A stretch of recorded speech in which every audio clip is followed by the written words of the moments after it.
Hello friends. This is your friend back with a new fanfic. What if Naruto became an unintentional master with Fu and the Suzumebachi Path? Episode 1. If you like this story, don't forget to like, share, and subscribe, and leave your thoughts in the comments. Now, let's start. We've been here for a week. When is Kakashi-sensei going to pick us up? Came the indignant shout of a 12-year-old youth. His voice rattled his teammates who were in the room with him. The obvious female of the group looked at him with only annoyance while the other male of the group seemed content to look out the window in an obvious attempt to ignore the rambunctious antics of his teammate. However, the female of the group wasn't so forgiving. Would you calm down, Naruto? Kakashi-sensei is a jonin. He had an urgent jonin meeting back in Konoha. I'm sure he'll come and pick us up soon. Would it kill you to have some patience like Sasuke-kun? The girl asked in almost a snarl, fed up with her teammates' apparent childish frustrations. She merely shook her head as she watched him turn over off the mat and look out the window and into the night sky of Takigakure, or rather called the village hidden in the waterfall. His spiky, blonde hair swayed in the night breeze. He snorted at the idea of being compared to his cool teammate in the corner who had been looking out the window like he was. He honestly figured that his frustrations weren't entirely unfounded.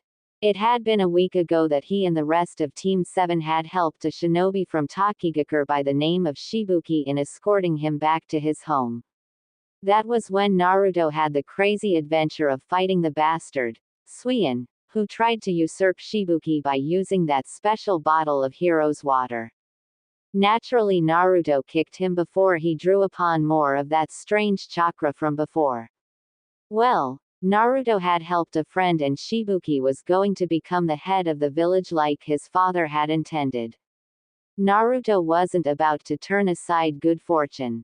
However, as nice as it was here, Naruto really wanted to go home and get some ramen if at all possible. But they couldn't leave until Kakashi got here. TCH, patience like Tem. He probably can't wait to leave either. He's probably more eager than I am to leave, Sakura-chan, Naruto remarked. A swift punch over the head was his answer, which made Naruto grumble. Why was he the only one who got hit all the time? He didn't think he said anything wrong. As Uchiha Sasuke watched Haruno Sakura pound her fist over his blonde teammate's head, he found his mind going over what Naruto had said. While he wasn't ever going to admit it, Naruto was actually right. Sasuke did want to leave. He hated that he couldn't do something with his time while in this village.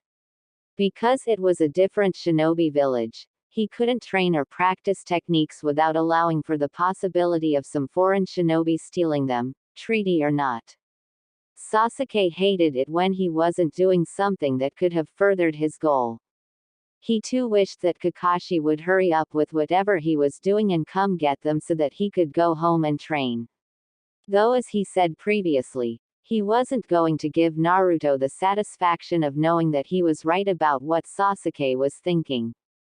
Sasuke blinked himself out of his thoughts just in time to turn to see a rather interesting sight. I'm just saying that there isn't anything to do here. I'm going to become the future Hokage of Konoha. I need to train to get better than I am right now. We're not getting it done in this village, Datbeo. Also, why do you keep hitting me whenever I say something? Naruto said while Sakura growled. Her fist was actually tightening in her hands as a vein nearly snapped in her forehead at her teammate. Are you kidding me? Do you know how much stupid stuff comes out of your mouth sometimes, Naruto? I keep trying to knock some sense into that damn thick skull of yours. You didn't have any parents growing up, so you continue on with these stupid, childish dreams of yours. Kiba, Shikamaru, even Choji all have a better shot of becoming the Hokage than you do. Sasuke-kun has the best shot. Bring yourself down to earth, Naruto. Someone like you will never become the Hokage. Sakura said with a heavy huff. Her eyes widened before she placed a small hand over her mouth. Sasuke raised an eyebrow as the silence suddenly became laced with a hidden pressure. Not even Sasuke wanted to move from his spot for fear of breaking this long string of silence. However, when you pull a string sooner or later, it will snap. Naruto. And Naruto, I didn't mean. Sakura attempted to explain as Naruto's hair shadowed his eyes. For once in his life, Naruto Uzumaki was tired of being nice. For once in his life, Naruto was tired of being the one picked on, and Naruto was tired of always being the one others said that he couldn't do something. What do you know? What the hell would you know about me not having parents, Sakura? Even Sasuke knows what it's like more than you. Just once I would like someone to tell me that I could do it. Is that too much to ask for? I get nothing like Sasuke gets it. We're both orphans. What is it about me that's so damn different from him? Why am I always the one who's different? Naruto asked as he shoved Sakura out of the way before rushing out of the door to their room and down the hallway. Sakura and Sasuke watched him go before Sasuke turned to Sakura.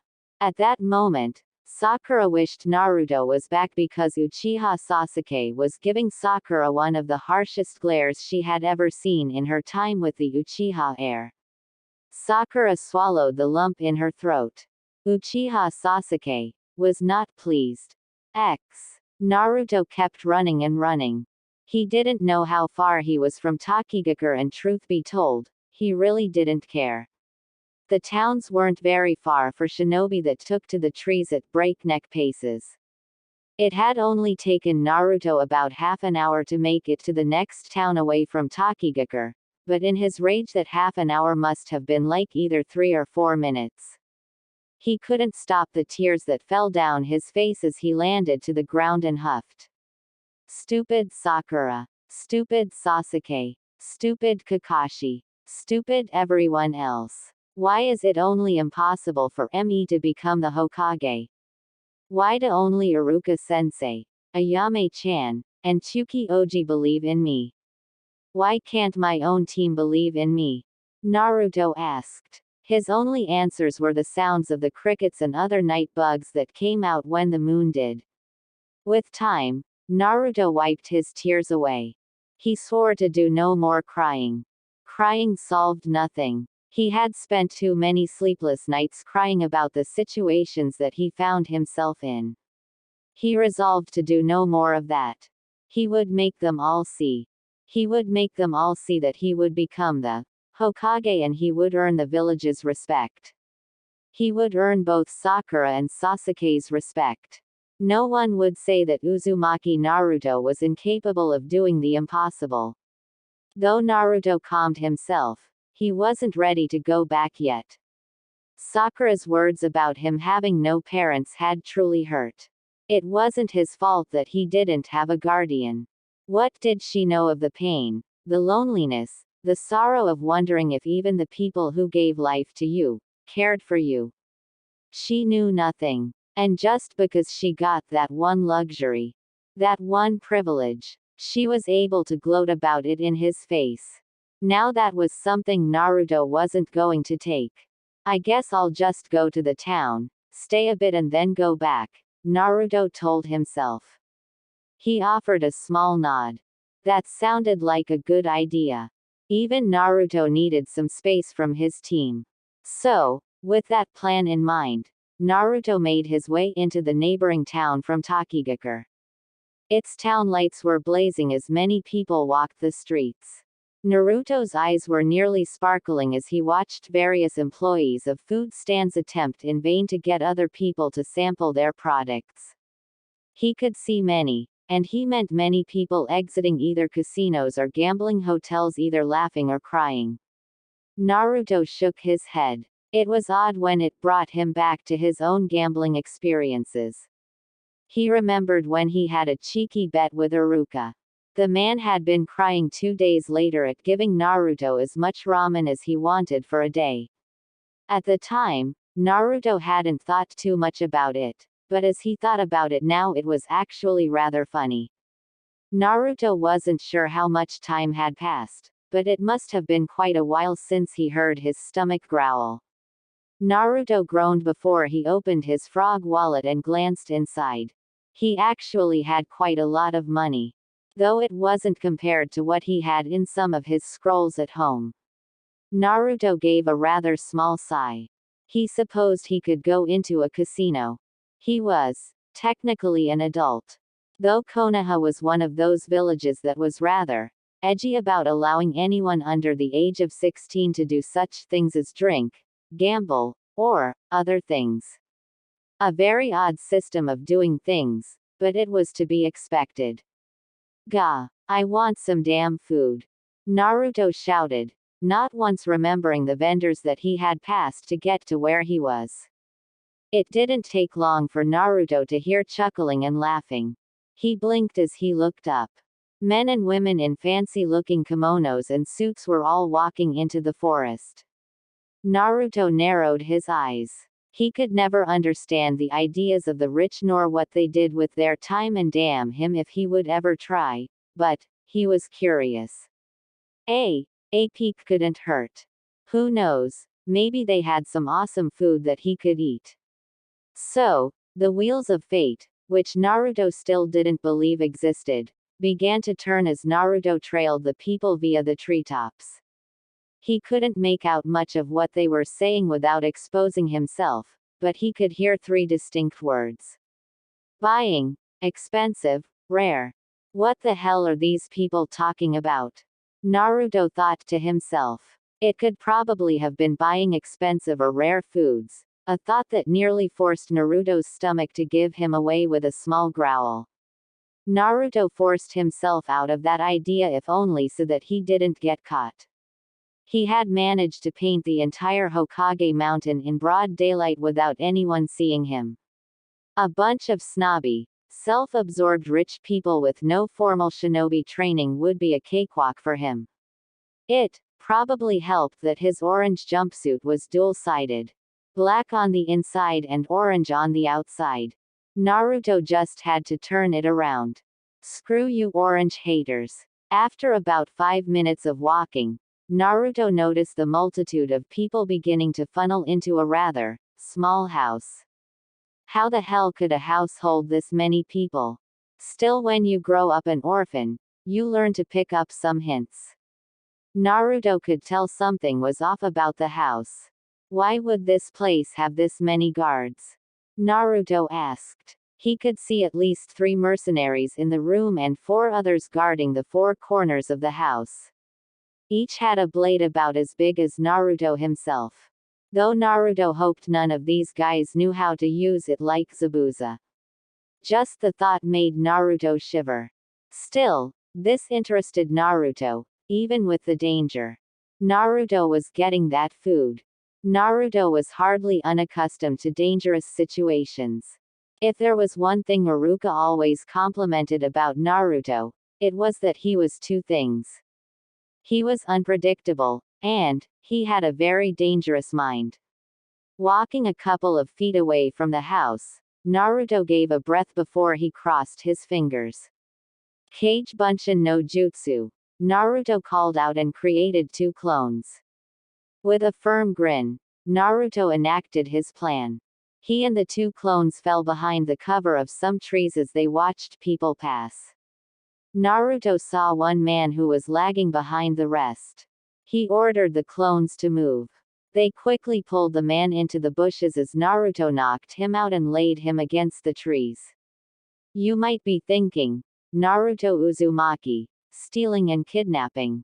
Why would a child with such innocence and a heart of gold do such a thing? Heroes don't do that. Well, Naruto was an orphan and this was a mission. Missions were off the books and an orphan did whatever they had to do to survive. Naruto wasn't as innocent as he probably led some poor sap to believe. As he pillaged the man of all he could find, he gawked as he opened the man's wallet. This guy's loaded, Naruto thought as he actually had trouble counting the bills and coins of yen and ryo in the man's wallet. It was like 30 or 40 times what Naruto had in his own wallet. Naruto grinned. The man was rich. He wouldn't be needing these. Naruto chuckled as he added the man's funds to his own. The amount of ramen this would get him was staggering, with enough left over to do with what he pleased. Still, Naruto didn't stop there as he continued to give the man a one-on-one. He reached deep into the man's pockets and blinked when he felt something hard. He picked it up and held it in his hand. A ring? Naruto asked himself. The two clones merely watched the original finger, the ring in his hand. It was a white ring with a shiny gem in its center. The gem looked purple at its core. Naruto had to admit, it looked beautiful. Maybe it was worth something. Well, whatever. Naruto quickly placed it on finger. Rings were to be worn right.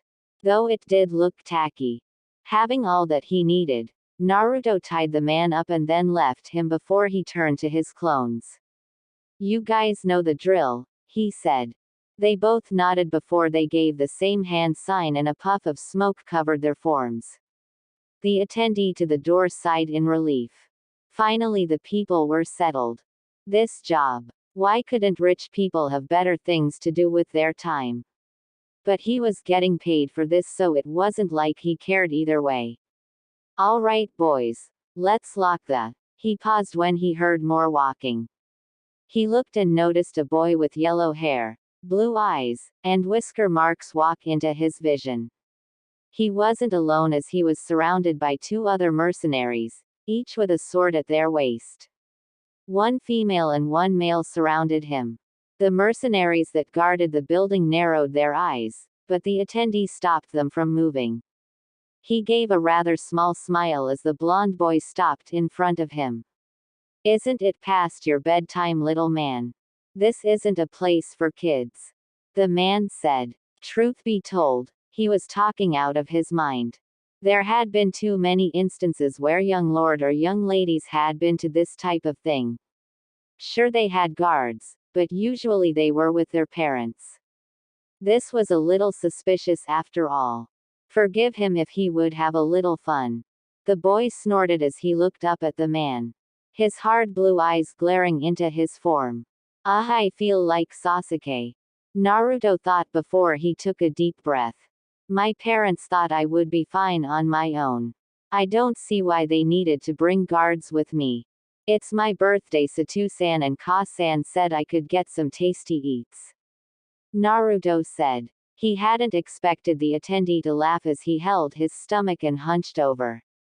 Despite his confusion, Naruto didn't remove his gaze. "Is that what they call it? Well, they aren't wrong. We got a lot of tasty eats for ya, kid. So it's the birthday man's first time here, Well, did your mom or dad give anything to you to show me that you aren't lying?" he asked with a small smile. Naruto swallowed the lump in his throat. "Keep cool, Naruto. This was just like that time you posed as an Inuzuka to put female dog hormones on all the men and women before unleashing all the dogs. Oh man, that was a funny sight. Well, I don't know if Tu-san was supposed to give me anything, but Ka-san gave me this ring. Told me I'd be fine," Naruto said, showing the white ring with the purple gem to the attendee. Naruto noticed the man's face was actually pale at the sight. Nearly all color seemed to drain away from him. The man quickly verified the ring before swallowing his attitude and any of his humor. "RR, right this way, young lord. We'll show you your accommodations," he said as he opened the door. Naruto merely nodded as he and his disguised mercenaries walked inside. The attendee closed the door as Naruto walked into the hallways. He blinked. The house was fancy as he expected, but he didn't see any of the people who had previously settled into the house. "Good evening, young lord. If you would follow me, I will show you to the rest of the festivities," a woman said as she came from a separate room. Naruto had to admit that she looked beautiful. Her clothes really didn't leave much to actually put Sakura to shame with her beauty. He couldn't resist the blush that appeared on his face. She merely giggled before opening a door which seemed to go into the very depths of the earth. Naruto followed after her. Somehow, someway, this was a bad idea. Naruto and his clones followed her down the flight of stairs. Is there any food here? Naruto felt the need to ask. The woman chuckled as she looked at her clipboard. Most don't come here for the food, young lord, but we do have refreshments if it suits you. We'll make sure that you are well tended to, she said with a smile. Naruto just chuckled nervously as they finally made it to where he heard hundreds of people talking. Once they came into the main floor, Naruto gawked. So many people were eating delicious foods. The aroma filled his nose as Naruto nearly felt the urge to drool, but he had to keep his appearance. No matter how hard it was. If you will follow me, young lord, I will show you to your private room. There you will have refreshments and we will give you our menu, she said. Naruto grinned and nodded. He could hardly wait. It hadn't taken long for the woman to bring Naruto to his room. She unlocked the door, which was seated behind a mirror. There had to have been more than just his because he saw plenty of other ones. Might I interest you in our menu before you get started? Because of your ring's benefits, you are allowed to see the special auction before the people who sit in the seats below. We ask that you place your value wisely, she said. Naruto just nodded. Oh, so some kind of item auction was going on. Well, Naruto didn't mind. Maybe he could get some kind of neat sword or maybe even something for his house. Sure, Naruto said. The woman nodded before she left the room for a quick moment, allowing Naruto and his clones to glance around. Boss, I don't think this is a good idea, the female mercenary said. Naruto was actually inclined to agree, but it all looked so damn cool. The chair he was sitting in was even more comfortable than his couch back at home. How the hell could a chair be more comfortable than a couch? Naruto sighed as he watched the people eat. He didn't really know how much time had passed him by. He probably should have hurried back to his team, but he couldn't deny that he was having a lot of fun. His clone would have liked to have tried the chair as well, but it was a glass window. He could still hear everyone outside talking about rich people, things like what expensive clothes to get, which place to go for a vacation, or things like that. Naruto just tapped his finger on his armrest. In a couple of more moments, the woman returned with a tray of food and a small book. Your food, young lord, she said, placing the food in front of him. One of his clones wiped his mouth with a cloth, forcing the woman to laugh slightly. Naruto rubbed the back of his head before he apologized. The woman didn't seem to mind before she handed Naruto the catalog. I hope you find everything to your liking, young lord. I will have an attendant stay with you. He will be your bidder. He will also do anything you ask or require more assistance. I take my leave, young lord, she said as she bowed and went away. Naruto just nodded as she closed the door. She couldn't have closed it fast enough before Naruto dived into the exquisite cuisine. He even allowed his clones to eat some of the food, and Naruto had to admit that it tasted even better than he could have imagined. The buttered rolls, the warm noodle broth, the tenderness of the meat. Naruto had never had such a dinner before in his life. He couldn't even savor it because it was so good. He actually had to ask one of his clones to order more. He was actually on his fourth plate before one of his clones took the book into their hands. Boss, don't you think you should read this over? See what kind of cool things we can get, instead of stuffing your face in? The male mercenary asked. Naruto took a hard gulp of the food he had eaten. That wasn't a bad idea. Naruto did cool things. He also loved showing up to a certain teammate of his when he could. Yeah, let me look it over, Naruto said as the clone handed him the menu. Naruto quickly opened it, and at that moment, he felt his heart sink. his stomach clench, and his mind shut down. His ears picked up on noise. All right, ladies and gentlemen, for your viewing and buying pleasure, we have a great showcasing tonight. A lot of rare exotics for you today. Have a fun look. The man shouted as Naruto turned the pages of the menu. Men, women, and children, for money. He looked up, and if his fears weren't apparent then they were now, as he saw a man with sorrowful eyes chained to the podium in full view of everyone. A simple cloth was the only thing that separated his modesty from viewing eyes. "BB boss, this is the female clone mercenary said, but both quickly noticed Naruto jump to his feet. It was time to go. He was in a slave auction. Oh, this was bad. This was very bad. This was the worst it could have possibly been.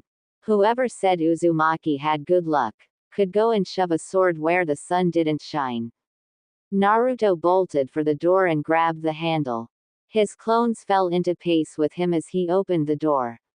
Naruto had to get out of here. However, his hopes were dashed when he noticed the attendant that the woman said would come, looking down at him. "Something is the problem, young lord. Why are you and your party leaving?" he asked curiously. Naruto bit his lower lip. His creative mind raced as he attempted to come up with an excuse. He doubted he could just knock this guy out, as that might have alerted everyone in his vicinity to him being an imposter, and Naruto didn't want to know how Kakashi and the rest of his team would feel about him in this situation. He gave a small breath and composed himself. "I looked through the menu. I didn't have anyone I wanted. I figured I would go home and try another time," Naruto said. The man smiled, but it was a smile that told Naruto he was nowhere near close to getting out of this situation. The man noticed his slight stutter. "I see. The young lord is uneasy about purchasing his first slave. Everyone is like that the first time they come here. However, master, you must realize the repercussions of such a thing. You see, when your Tu-san and Ka-san gave you that ring, they also agreed that whenever they or anyone in their family came, then they would purchase at least one slave, for benefits as all young lord. If you do not purchase one, then we will rescind the membership," he said. Well, that was fine in Naruto's eyes. Let them rescind the damn thing. Serves the damn people right. Also, to make sure your parents would keep quiet about the club, well, we would have to take many preventative measures with them. Not to scare you, young lord, but this is a business after all. You wouldn't want anything to happen to your parents, would you? He asked. Naruto's mind was actually in a haze. His body felt like it was being tied to a weight. He didn't know these people. He could probably just say screw it, but that would be bad for him as well. What kid wouldn't like to help their parents? The man would have known something was wrong if Naruto refused. Naruto couldn't ask for such a convenient excuse like to use the bathroom now without them most likely taking someone with him to make sure he didn't run off, and this place was under the house from earlier. There was no way there were any doors or windows for escapes. Seeing the boy's plight, the man merely smiled. Who knows, the young lord? You might actually be a kind master. No, you have to be some cold, heartless brute, but you must purchase something from this place. It's the way things go around here. Surely you understand. Come, I will help you find a good slave of your own," he said. Naruto felt a piece of himself die as he hung his head down. He really wished Kakashi was with him right now. Hell, he even wished Sasuke or Sakura was with him right now, just so he wouldn't be going through this alone. His feet felt like lead as he walked back to his chair and sat down in it. The man took a chair next to him and sat as well. The clones merely stood at Naruto's side, concerned. This wasn't how they had planned things out at all. This was bad. Very bad. Oh, look at that one. Young lord, a fine specimen, the attendant said as Naruto turned his eyes to see a man, different from the first one, standing on the podium. Naruto looked away. He would have really liked to leave now. Yes, ladies and gentlemen, look at these muscles. Look at this firm face. A hard-working man, willing to do any and all things for you and more. Never talk back. Strong and mighty, in more ways than one. Ladies, the bidder said. Naruto scrunched up his face when he heard some of the women laugh and chuckle. He felt the urge to puke. It was even more disgusting when he heard the bidder laugh. Bid starting at 35,000 yen. He called. A woman raised her hand. 40,000. A man shouted. The bidder pointed him out. Higher and higher the price on this man's life came as Naruto's heart dropped lower and lower. Don't you want a strong man, young lord? Someone to help around the house? The man asked. Naruto just shook his head. A sound came crashing down, just like the crashing down of his spirit. Sold. To the lady in red for 70,000. The bidder shouted as the woman smiled to herself in her chair. Naruto grumbled. He hoped she burned. He noticed a woman standing up on the podium. Here we have a nice-looking woman. A kunoichi of Iwagakure. Captured for trying to break into a fellow club member's house. He obviously didn't want her. Can you tame her? Just one of the many splendid surprises we have today. A skilled woman in the art of killing. Best keep an eye on this one, all you men and ladies. Skilled in the art of seduction, she will give anyone the time of their life that no cheap prostitute ever could. Bid of 450,000. He called out. Naruto couldn't hide it. She was rather beautiful for a shinobi coming from another village. Her shoulder-length brown hair was easily apparent. He had no idea what she was capable of doing, but it looked like she was strong. Her tears were insane and they made him curse. She was humiliated and Naruto could understand why. Well, he kind of couldn't, but he knew what it was like to be humiliated. He sighed. Maybe he could just buy her, free her and then let it go with that. With a sigh, Naruto looked at his wallet. The money he had stolen, in combination with his own, was more than enough to buy at least 10 of these women, even if the price was raised. Ah, found a sight, young lord? The attendant asked. Naruto felt the bile rise in his throat at each word that came from the man's mouth. He resisted the scowl that was nearly upon his face. I guess. The words tasted like sand in Naruto's throat as the bidder noted the man next to Naruto raise his hand. 450,000 to the young lord in the back. Any takers? The bidder asked. Naruto hated seeing some people eye him in mild surprise. He even noticed the woman looking at him. Her tears burned her face as she looked into Naruto's eyes. He was sure he saw a look of surprise in her eyes before it was erased. Naruto blinked. 500,000 to the gentleman on the left. The bidder said. The woman and Naruto's eyes tore from each other as Naruto glared down to see a man looking at him. Naruto cursed. He was not in the mood to be toyed with right now. He turned to the man. He nodded. 750,000 to the young lord. The bidder shouted. The man at the left widened his eyes as Naruto folded his arms. This wasn't him. He didn't like bidding for someone's life, but hopefully this would work out for both her and for him. 850,000 to the man on the left. The bidder said. Naruto's fist clenched. If he ever made it out of this, he was never betting against people for money ever again. Going once. Going twice. The bidder said. Naruto quickly pulled the attendant's arm and whispered into his ear. The attendant widened his eyes and held up his hand.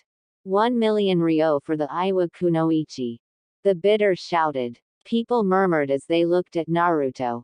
He wasn't sure how harsh his look was, but people shied away from it in some type of fear. Sold to the young lord. Let's give a hand to his first slave. The bidder shouted as Iwa Kunoichi dropped down the podium and walked away. Naruto stood to his feet. There, I bought one. I'm leaving, Naruto said as he made his way to the door. Are you sure, young lord? There is still a wide selection. It is customary for all members to stay until the end. I wouldn't want any missed opportunities. Maybe you will find someone else that you will like, the man said with a grin. Naruto's hand reached the doorknob. He was going to pound this guy's face in. Naruto had just offered to pay 1 million ryo for a person. How many missions worth of money was that? The sad thing, Naruto had so much more money left over. Can I buy all of them? Naruto asked. The man laughed as he turned. Rather eager, aren't we? Sorry, young lord. You had a bid, so you cannot bid for another 3 slaves. Give others a fair chance. That's the name of our game, the man said. Naruto felt terrible, but he returned to his seat and lowered his head. That Naruto wasn't entirely sure of it, but helping people was his character. If he could help the world, he would. Naruto would have liked to get rid of these thoughts, but he couldn't. A large part of him would have just spammed his clones and ransacked everything in front of him while feeling the slaves, but there were daimyo here.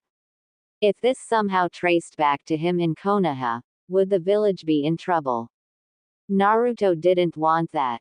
Most of all, he wouldn't be able to face the disappointment on his sensei's face. Men, women, and children passed Naruto each time. Fortunately, the man stopped talking to him. Naruto had his one, so he didn't need to make a bet anymore. Though he truly wished he wasn't in this position, he supposed he had only himself to blame. His curiosity had gotten him into this situation and he was paying for it now. Why couldn't he have been smarter? Naruto sighed as he folded his arms. By the time he looked up, they were on the very last one. Thank Kami. Now I can get out of here and never come back here again. Naruto thought to himself. Have we all had a wonderful time tonight? I know I have. I see a lot of happy and angry faces in the crowd today, but I think I have something that will wipe it all away. Now for our main attraction. A girl hated by society. Shunned away from her village for her heinous crimes. Kidnapped in the night to bring into the heel of her masters. A local kunoichi from our very own neighboring village, Takigakure, I present to you our main attraction.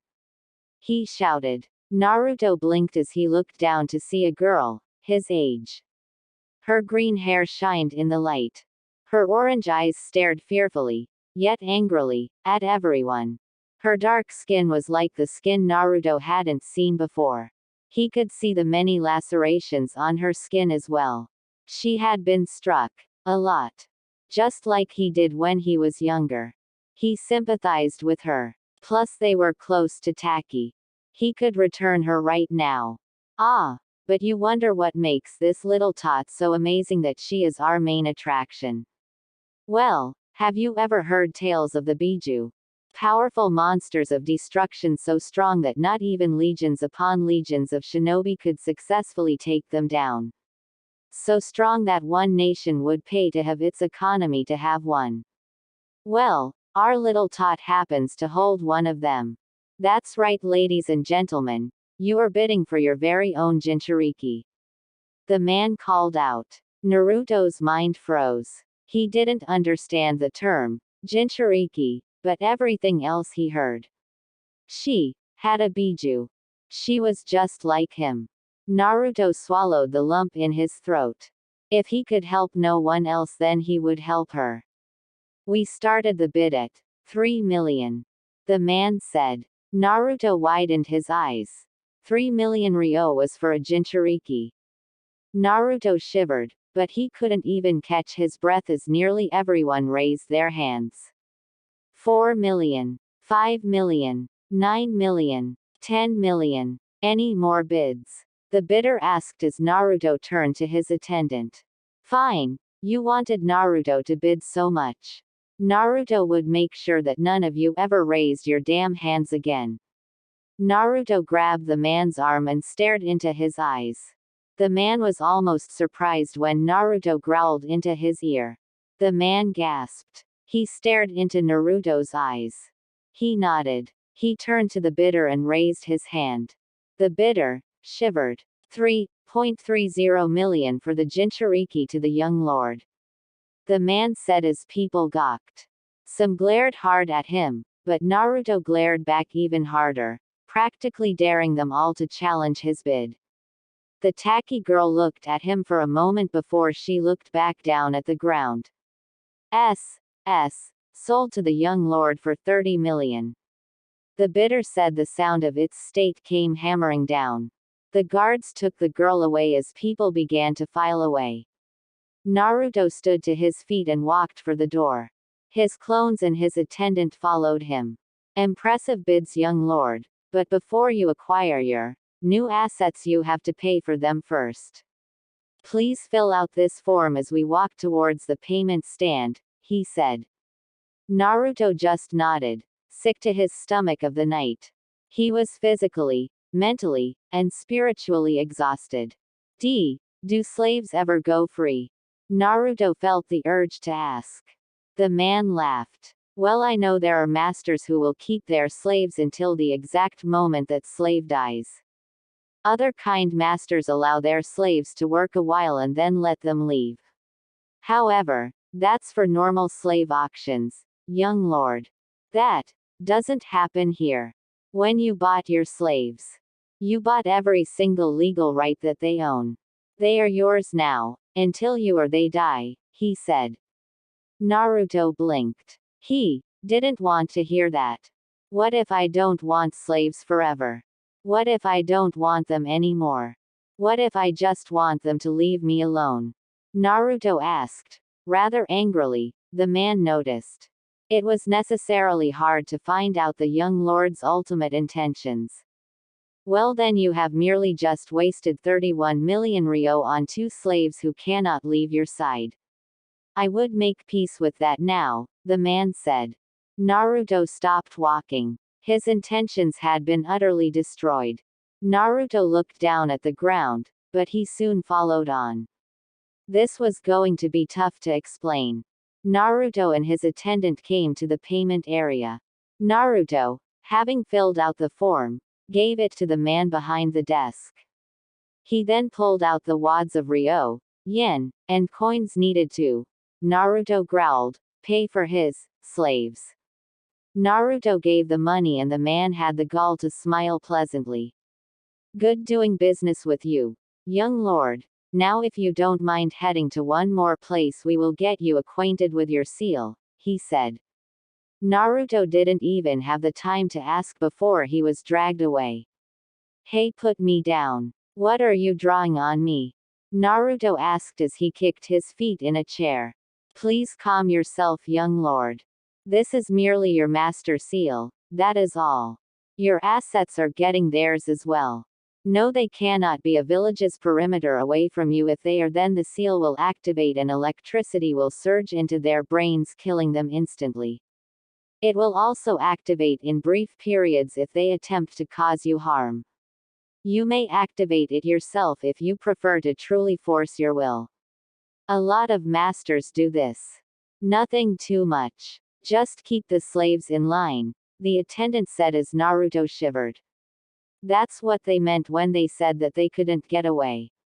Oh no, what am I going to do? Sakura-chan, Sasuke, and Kakashi-sensei are going to kill me. Naruto thought, and just as he finished that thought he saw the seal had been finished and the chakra applied. The light from the seal faded as Naruto was unstrapped from his chair. Well now, then here are your papers. Your slaves are at the back of the house. Follow the hallway down the right and you will find them.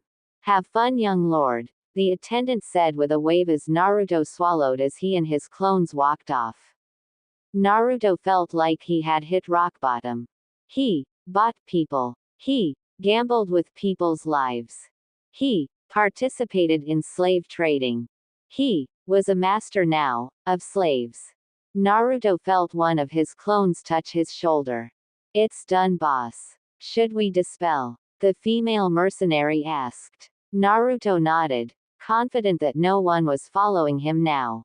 The two popped away in smoke as Naruto made it to the end of the hall. It couldn't have come long enough. Naruto stared forward and saw chained collars around the kunoichi from Taki and the kunoichi from Iwa. The chains were held by a tall man. He looked down at the still disguised Naruto. Your slaves, young lord. Oi, present yourselves to him. The man said, and Naruto, with all his inner will, resisted the urge to kill the man where he stood when he kicked both forward. Both kunoichi bowed. We live to serve you, Lord. Do with us as you see fit, both said. Naruto took a haggard breath to calm his nerves. It was even higher when the man nudged his arms. Goodbye, young lord. Don't do anything I wouldn't do, he said as he handed the chains to Naruto before opening the door for the blonde fake lord to leave. Naruto shivered as he took a step. The chains rattled much like the rattling of thoughts in his head as Naruto made it back into the outside. The sounds of footsteps behind him made him all the more aware that this was real. Naruto stopped walking, as did his slaves. He looked at the ground. I'm no lord, Naruto said. Taki kunoichi and Iwa kunoichi looked at him before both saw a puff of smoke as Naruto changed back into his orange jumpsuit. Both could see him actually trembling. I was just a stupid idiot who got curious and followed a bunch of idiot rich people. Everyone I saw, I wanted to save, but I couldn't. In my head I thought, if I buy them immediately, give them their paper rights and let them go, then I might have made some good out of the situation. Datbeo. Gomen. Gomen, Naruto said as his shoulders trembled. His hair shadowed his eyes as his tears fell down. Neither slave spoke, unsure of what to tell their apparent master. Slaves did not speak unless given permission to. You guys can speak if you want to, Naruto said. That seemed like an order, so Iwa kunoichi shifted her chains. We could have gotten worse, master. For good or worse, we are your property now. I would suggest that you live with this, just as we will live knowing this as well. Our lives are now yours, master, the Iwa nin said before she backed away. Naruto sniffled. Can I know your names? Naruto asked. They didn't understand why he asked, but Iwa nin gave a hard grunt in her throat before opening it. Suzumebachi master, she said before offering a bow. Naruto nodded before turning to the green-haired girl his age. She couldn't meet his eyes, but her voice was a whisper. Fu ssu, master, she said, and Naruto just nodded before attempting to give both his best smile. Naruto Uzumaki. Pleased to meet you guys, Naruto said before taking out a kunai from his pouch. Suzumebachi and Fu widened their eyes at the weapon as Naruto approached them. Suzume shivered as Fu took a step back. Naruto quickly took note of their responses. I want those damn chains off the both of you. They make me sick, ya know, Naruto said as he slashed at the chain, breaking it from Suzumebachi's legs and arms before following to Fu's legs and arms. Naruto gave a nod before turning away. Come on, I'll buy you some clothes. You guys must be cold, Naruto said. As if to answer him, a breeze made its way through the area, making Fu and Suzumebachi shiver in their rags. Naruto sighed before he beckoned them to follow him. What a night it turned out to be. Naruto ignored the looks sent his way. He was used to it, but maybe hate and disgust went hand in hand. Naruto released a sigh before they appeared in front of a clothing store. Go inside and ask the lady to help you. Pick out clothes that you like or that you think you will need. I'll just wait out here, Naruto said. Suzumebachi and Fu nodded before they bowed and went into the store. Naruto sat on a bench. He didn't need the people to tell him. The Konoha genin was ashamed of himself. For once in his life, he was utterly lost on what to do. Naruto had his head in his hands. He had a headache. How was he going to explain all of this? Oh hey guys, I screwed up and bought a slave kunoichi and I have no way of setting them free. Hee I'm a klutz aren't I? Naruto acted before he groaned. He was so damn doomed. How would his Gigi take this? Or even his friends? Could Naruto even support 2 extra people in his apartment? Well, since Naruto stole that money he had about, Naruto quickly checked his wallet. Another 40 million to do with what he pleased. Man, this guy was loaded. Well, Naruto would put it to better use. Another 15 minutes passed as Naruto noticed Suzumebachi and Fu walk out of the store. Naruto quickly paid the cashier for all the clothes. You both, look nice. Naruto attempted to compliment. Neither seemed to respond negatively or positively. Naruto just shook his head and had them both follow him. It was late and he was tired. He will sort this all out tomorrow. Given that he wasn't running through the trees, it took an additional 30 minutes for him to make it back to Takigakure. So many lights were out. He sighed before turning back to Suzumebachi and Fu. He turned to Fu specifically. I bought you because they said you were from Taki. I thought it would have been a cakewalk to release you back here. Hey, guess I screwed up, Naruto said with a very strained chuckle. Fu's eyes hardened. I have nothing to say to anyone from Taki SSU. Master, Fu muttered out. Naruto turned and could see the hatred in her eyes and the contempt for Taki. Obviously, Taki was probably the reason she was in this situation in the first place.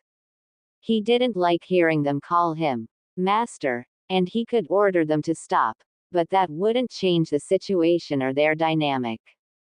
Oh, sorry, I thought it was a good idea, Naruto replied. Fu shook her green hair. It is not the master's fault, Fu said. Naruto just thanked her before he led them into the hotel. It was a rather uneventful walk. He did send a harsh glare to the receptionist of the hotel who had given Fu a hard look. This is where my team and I will stay. I've been gone a long time. I just want us all to rest tonight and we'll get this mess sorted out tomorrow. Does that sound good? Naruto asked. Fu and Suzumebachi merely bowed. If that is your will, Master, Suzumebachi said. Naruto gave a groan. That was going to really take some getting used to. He used his hotel key and opened the door. Years of shinobi experience helped Suzumebachi to block the incoming fist that was headed for her master's face. She caught the fist much to Naruto's surprise. Naruto Baka, do you have any idea what time it is? Sakura asked slowly as she noticed Suzumebachi holding her fist and keeping it from connecting with her master's face. Sakura withered as she withdrew her fist. Sorry about that. Did this idiot do something he wasn't supposed to do again? Sakura asked. Suzumebachi internally sighed. She really didn't know if Naruto was telling the truth about all of this, but the way he cried in the forest, there was a sincerity that Suzumebachi knew couldn't have been there with anyone else. She didn't know what prompted her to protect him. She would have inwardly laughed at his pain, but she had felt something in the pit of her stomach. None of this was her master's fault. If what he said was true, then they had all just been dealt a hand by fate. Master, she wishes to do you harm. How should I proceed? Suzumebachi asked. Naruto grimaced at the stupefied look on Sakura's face as she looked at Naruto. Master. Sakura screeched, prompting Sasuke to slam open his door. He gave a hard glare to Sakura before turning to see Naruto surrounded by females. I don't want to know or care to be.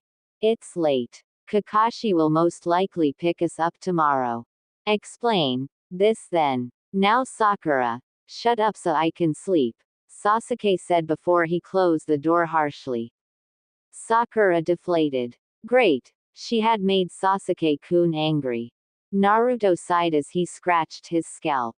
He then gently touched Suzumebachi's shoulder.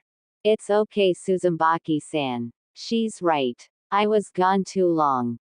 We got into a fight, which is how this whole thing started. Datbayo. You can get your stuff settled, Naruto said. Suzumebachi gave Sakura a glare before releasing herself. She gave a small bow. Sakura dropped to the ground in confusion. Master, would you like to run your bath SSU? Fu asked. Naruto looked at the ground before he thought to himself. Nah, it's alright, Fu-san. You both can use it if you want to, but you both must be tired. I'll lay out your futons and then we'll all go to bed, Naruto said. Suzumebachi wanted to argue that they would roll them out for him, but she saw Naruto just shake his head. His eyes pleading with her to just let him do it. She relented before she guided Fu into the shower. Naruto walked past Sakura to grab the futons. Naruto, what happened? Sakura asked. Naruto didn't answer her as he grabbed the futons. Just go to bed, Sakura-chan. I'm still mad at you. I'll try to explain it all tomorrow, Naruto said. Whatever protest Sakura tried to make had died in her throat. She had never heard her usually energetic teammate so exhausted, tired, and defeated. Sakura dared not push him. Everyone knew that when Naruto was quiet, it was the ultra-bright sign to just leave him alone. Even Sakura could see it. She merely closed her mouth and walked away. Naruto laid out the futons and sighed. He turned and noticed Suzumebachi and Fu exit the bath. It's going to be a long day tomorrow.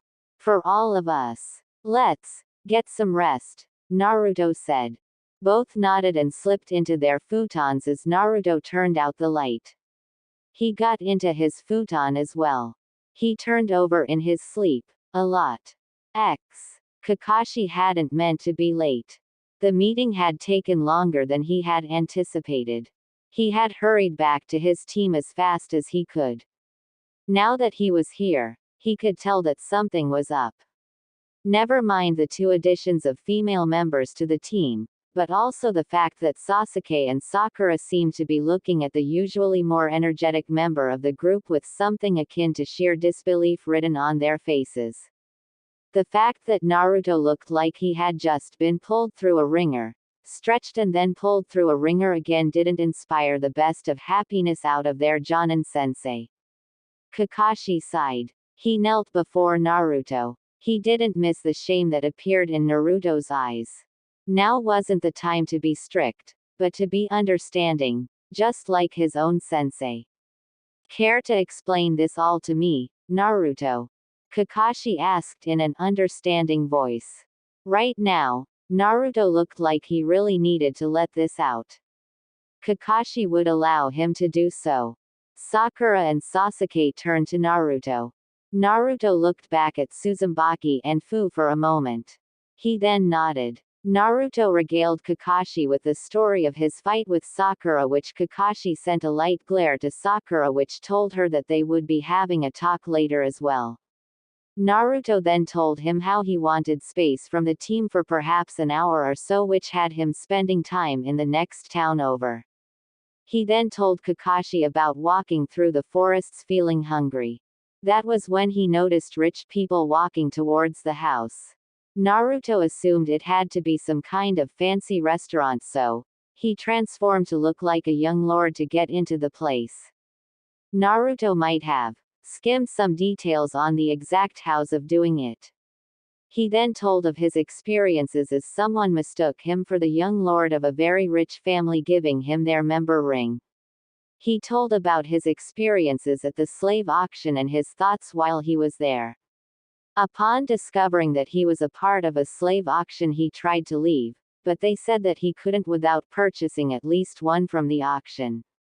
Naruto figured he would buy the Iwakunoichi and then pay for her freedom rights, then let her leave. He thought it was a good choice. This honestly made Kakashi wonder why he was seeing 2 slaves then. Naruto paused for a breath for a moment before continuing. He then said he hadn't planned on buying anyone else, but he had to stay until the end, so he did. Kakashi-sensei, can I have your ear for a second? Naruto asked. Kakashi raised an eyebrow. He turned to the green-haired girl. Obviously there was something about her Naruto wasn't willing to share with his teammate and Kakashi. Kakashi watched Naruto turn to Fu. Fu, this is my sensei, Kakashi Hatake. He won't judge you and he'll try to help Datbeo. Can I tell him? Naruto asked. Fu knew what her master was talking about. Her damn status. Dear Kami, she would have liked to say no, but she couldn't bring her mouth to. She merely bowed. Master may do as he pleases SSU. I cannot stop you from doing as you desire, she said.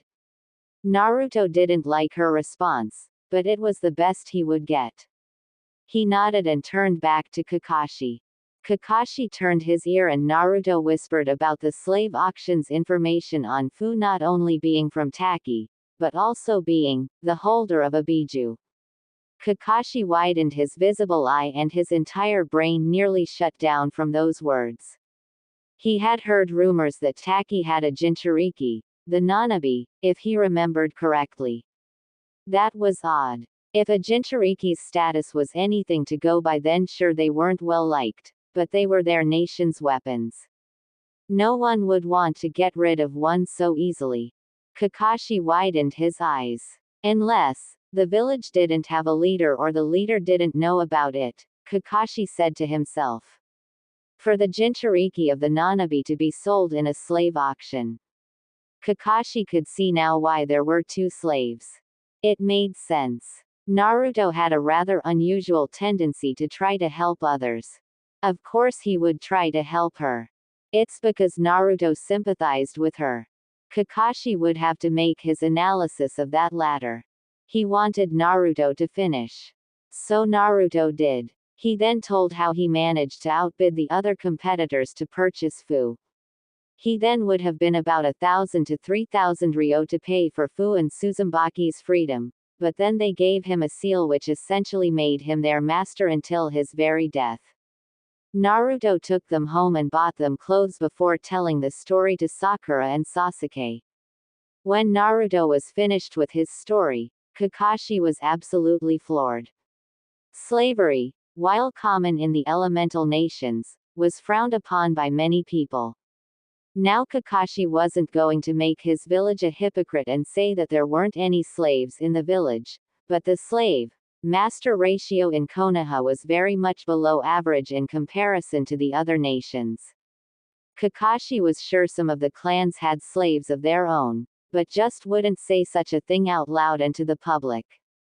Kakashi sighed. He didn't know whether to scold Naruto for leaving his team or praise him for being able to go undercover into a slave auction and fool everyone there and make it out unscathed.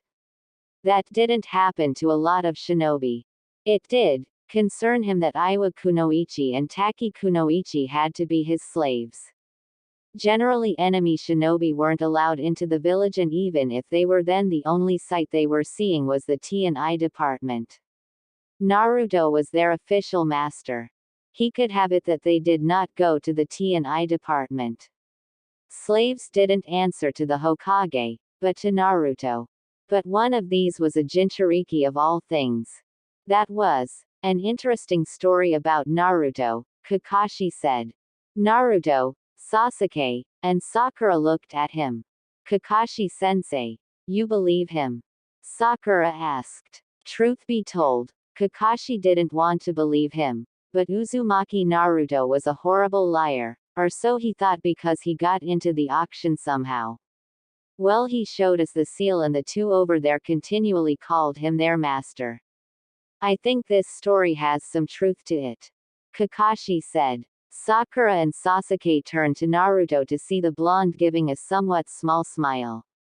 Kakashi turned a light glare at Naruto. Naruto, while I understand you were upset at Sakura's words, unneeded as they were, you were still in the wrong as well. What if you had been discovered? At worst you would have been taken as a slave as well, and Sasuke and Sakura would know nothing about it. You would be in a lot more danger. As a shinobi, I have to say I'm pleased at your stealth skills, but as your teacher you must learn to control your emotions better. But what's done is done now, Kakashi said. Naruto hung his head down, but nodded. So how does he free them? I mean, do we really trust Naruto in his apartment? With two women? Sakura asked. Sasuke snorted. He really didn't care about that. Suzumebachi turned to see that Fu couldn't stop the light blush to her cheeks as she found the dirt on the ground very interesting. Kakashi had to give a giggle. Well, not like we can stop him, but no matter how it is I'm sure those slave papers are legally binding, even for those like Fu-san. Taki no longer has a claim on her anymore. The only person who does is you, Naruto, Kakashi said. Naruto swallowed the lump in his throat. But I don't want to be anyone's master. I just wanted to free them. Naruto said. Kakashi nodded. He understood that very well, but he sighed. The road to hell is paved with good intentions, Naruto. The only consolation I think I can give you, or perhaps your ladies, is that you might make a better master than anything they would have most likely have been given if you weren't there. That's all you can do for them at this point. At least until we can get Jiraiya-sama to look at that seal, Kakashi said, keeping a part of it to himself. Should we tell Shibuki about it? He's the leader of Taki now, Naruto said. Kakashi sighed. He was debating that too. As far as slaves go, they had no obligation to tell Shibuki or Taki about Fu being owned by Naruto, allies or not. Yet, Kakashi probably figured that Naruto thought Fu would want to say something. What do you think, Fu? Naruto asked, turning back to his green-haired slave. Fu looked up upon being called. No one missed her look of hatred. She respectfully spoke regardless. If Master believes I should say something to Taki, then I will SSU.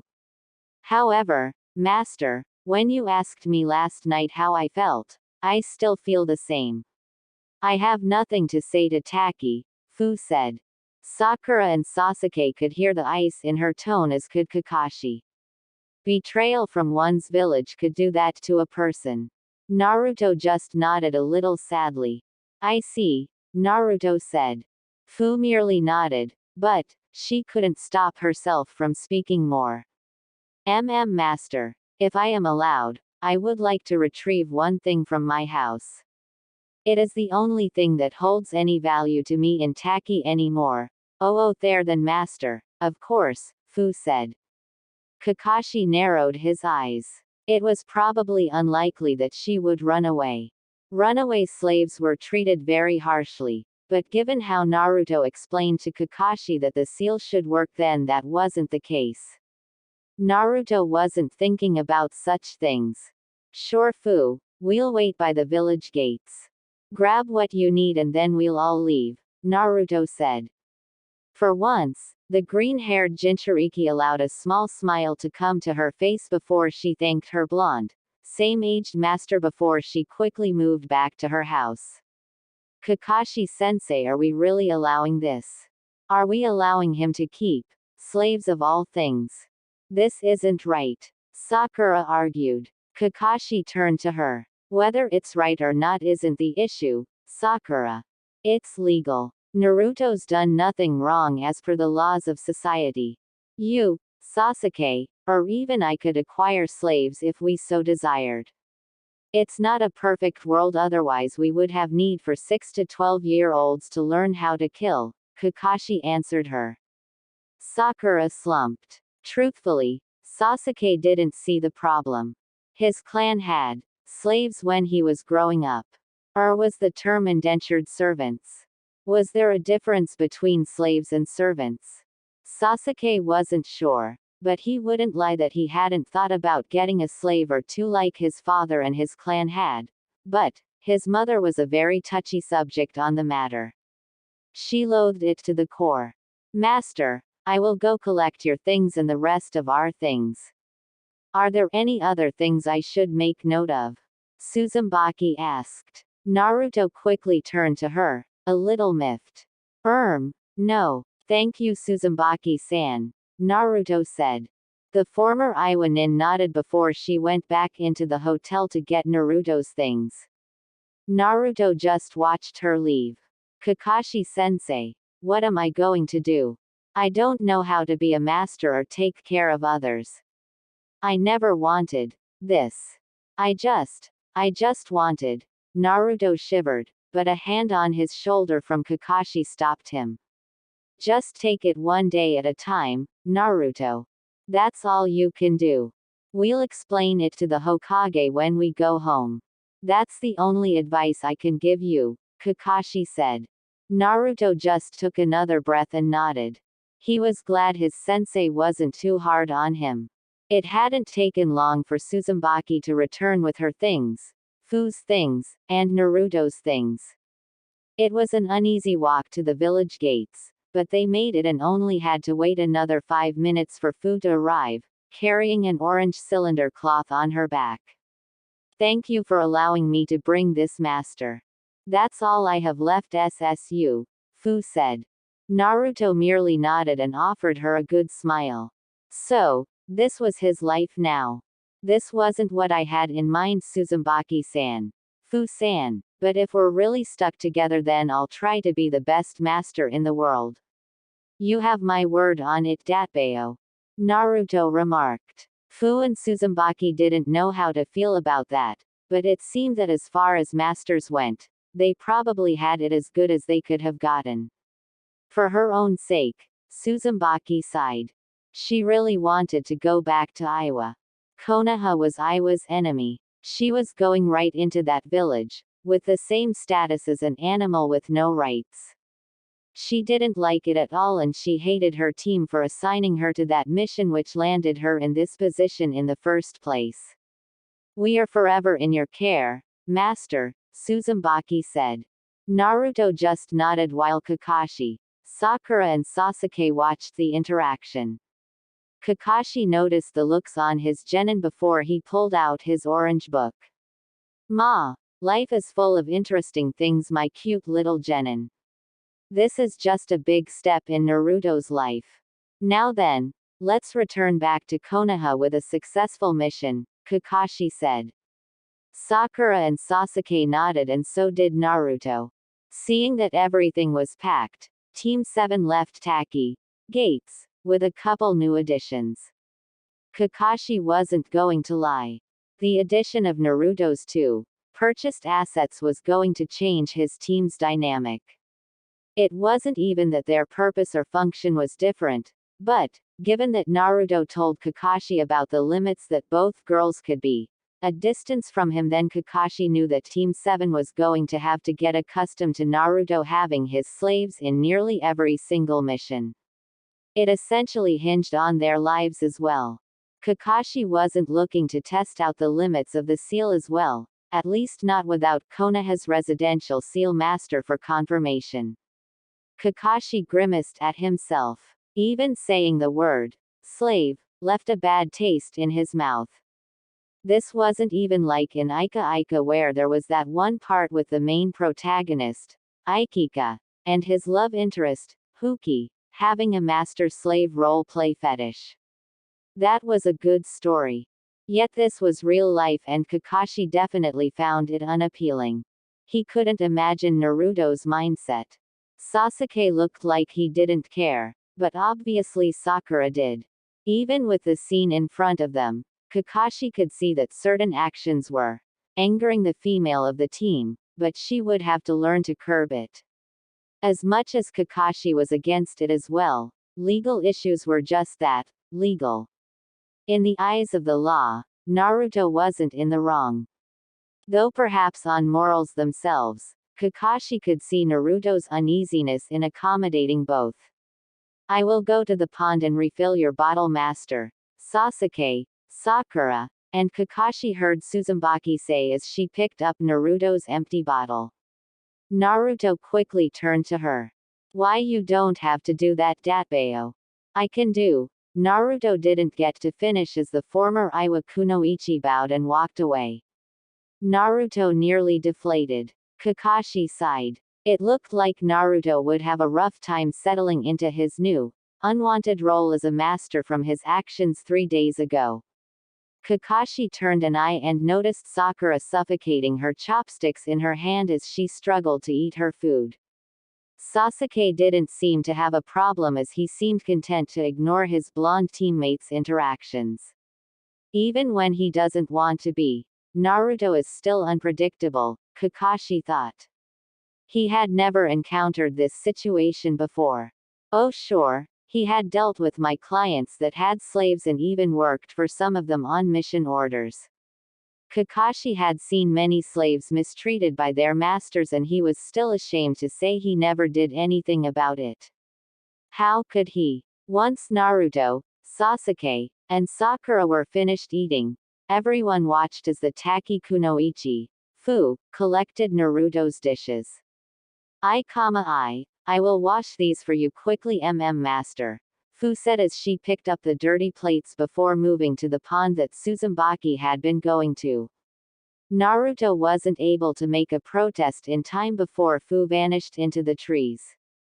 Naruto glanced down at the grass. It hadn't taken a minute longer for Suzumebachi to return with a full bottle of water. Your water, master, Suzumebachi said. Kakashi wasn't sure, but Naruto seemed like a shell of his former self as he grabbed the water bottle almost unconsciously. He couldn't even meet Suzumebachi's eyes. Thanks, Suzumebachi-san, Naruto said. Suzumebachi gave him a bow before she knelt back to her place. Fu had returned after her with Naruto's clean dishes. She quickly packed them away and took her place next to Suzumebachi, behind Naruto, ready for another order. Kakashi just watched as Naruto, almost robotically, put his water bottle to his mouth. Kakashi closed his eyes. Words at a time like this wouldn't help. Kakashi knew that at this time words help only empty meaning and empty hope. Naruto wanted to come to terms with things on his own. If he needed Kakashi then as his teacher, Kakashi would lend his ear and his advice as best he could. Still perhaps, Kakashi could at least give Naruto's mind a short reprieve. He clapped his hands, bringing in everyone's attention. All right everyone, it will be one more day before we reach Konoha. We've had a successful mission and after we report everything to Hokage-sama then I'm sure we'll all be given a couple of days off. Do what you want, but I want you all prepared because by next week we will be having more practice and a couple more D-rank missions to slow down the pace. I want you all to do your best, Kakashi said. He got nods from Sasuke and Sakura. He got a hesitant nod from Naruto. And Naruto, Kakashi said, making Naruto straighten up a little bit. Life isn't fair and we can't control it, but we can control how we respond to it. While your situation won't change, it will only be truly bad if you make it that way, Kakashi said. Naruto blinked, but gave a nod that he understood. Kakashi wasn't sure how much of that he understood, but it was all Kakashi could give at the moment. So everyone picked up their things with Naruto more or less telling Fu and Suzumebachi that unless he would do what he could and if he needed their help then he would let them know. Both former Kunoichi nodded. That wasn't to say that Naruto didn't appreciate their help, but being an orphan you learn to not really rely on other people. Though Naruto could see Fu and Suzumebachi's mindset a little. Some of the things they did for him were out of fear that he would activate the Master Seal for them not doing something. Naruto didn't want it that way, so to help with that, he decided to have both girls do things in his sight for correction. This seemed to help both not only deal with the pressure, but also not have a fear of doing things that they shouldn't have. Over the day, Kakashi, Sasuke, and Sakura watched as Naruto tried to at least make the situation better by telling Suzumebachi and Fu about Konoha and some of his more pleasant experiences in Konoha and what he hoped they would experience as well. Granted, for Suzumebachi, this was rather a mixed reaction being from Iwa. It wasn't even like she hated Konoha, but they were her former village's enemy and by that former extension, her own. She could see her master's joy in talking about his village. It was the same with anyone who would like for their village to be in a good light. Suzumebachi would be living there, so it was nice to know what she would be getting into. She couldn't really gauge Fu's reaction to Naruto's words, but from the little she had observed of her fellow servant she seemed a little more relaxed than when they were in Taki. The shine in Fu's eyes at Naruto's words wasn't lost on Suzumebachi either. And they have the best ramen in the world. I'll treat you both to some when we get there.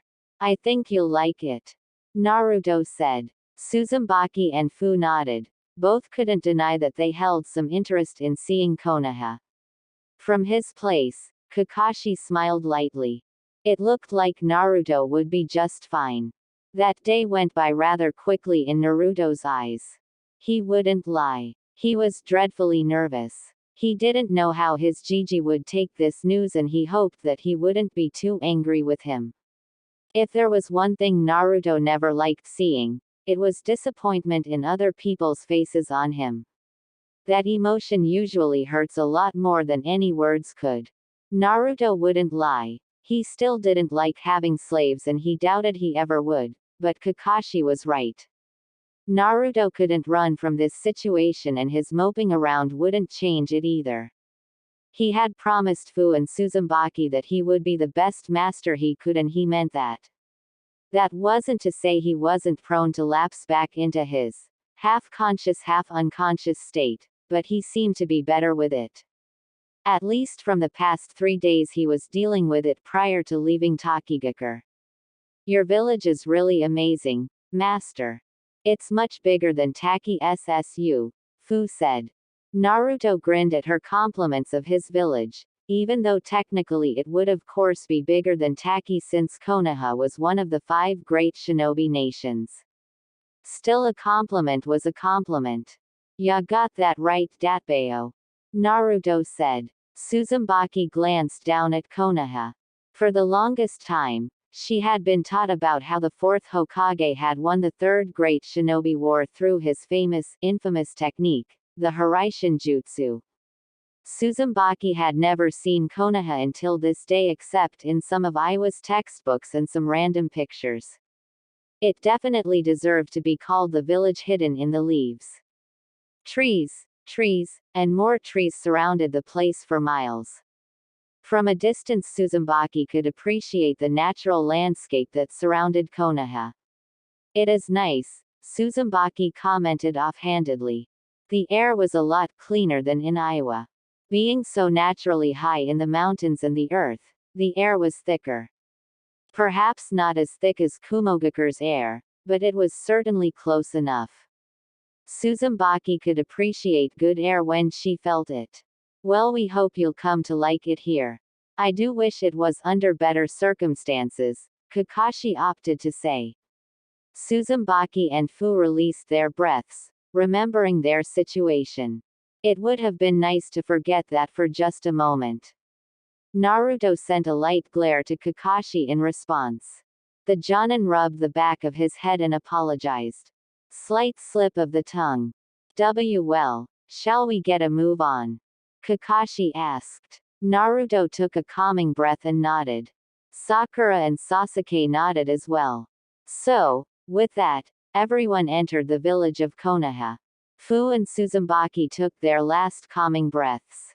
The female Jinchuriki looked up at the massive doors to Konoha. This was her home now, until either she or her master died. The Nanabi Jinchuriki closed her eyes before she and Suzumebachi moved through the gates. Fu and Suzumebachi watched as Team 7 flashed their identification to the gate guards. They then proceeded to walk with Team 7 through the village. Fu had to admit, she was really surprised by how normal everything looked.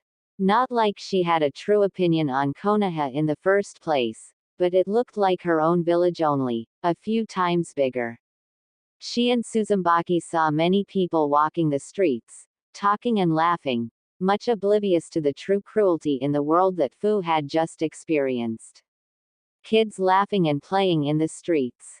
No one could have known that Konoha's master-slave ratio had just gone up by 2%. Team 7 had walked into the Hokage mansion. They then proceeded up the long flight of stairs before finally coming to the door that separated the group of 6 from the most powerful shinobi in Konoha, and if Suzumebachi was honest, she would say that she was a little excited to meet who many professed to be the god of shinobi.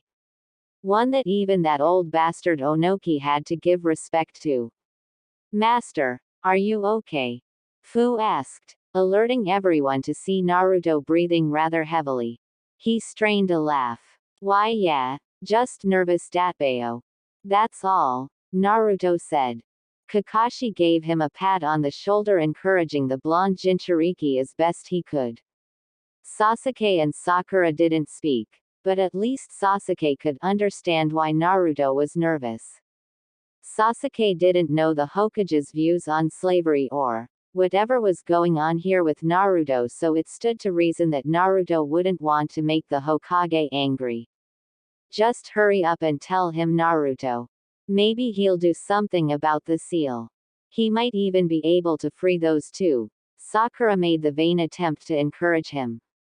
Obviously Naruto, Sasuke, and Kakashi knew where Sakura stood on this issue. However, Kakashi couldn't help but sigh.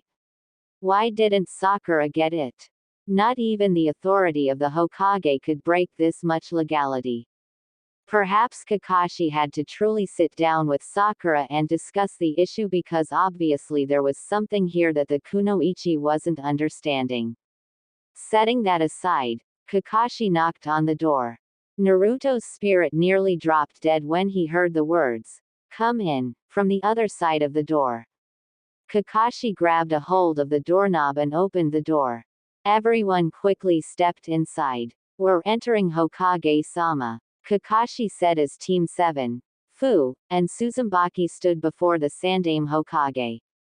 Suzumebachi's first analysis. The man was old. Hella old. He looked about as old as Onoki did. Suzumebachi wouldn't voice it for a small fear of revenge from her master, but she couldn't understand how this was the man that Iwa had so much trouble with when Yondaime had died. Yet, there was a reason he was behind that seat, and while Suzumebachi couldn't accurately see it, there was also a reason why he was feared and his presence commanded respect. Forgive Suzumebachi if she wasn't intent on finding out just how strong he was. Fu's reaction. If he was a grandfather, then Fu would have easily thought that this guy had more than enough experience to share with many great shinobi people.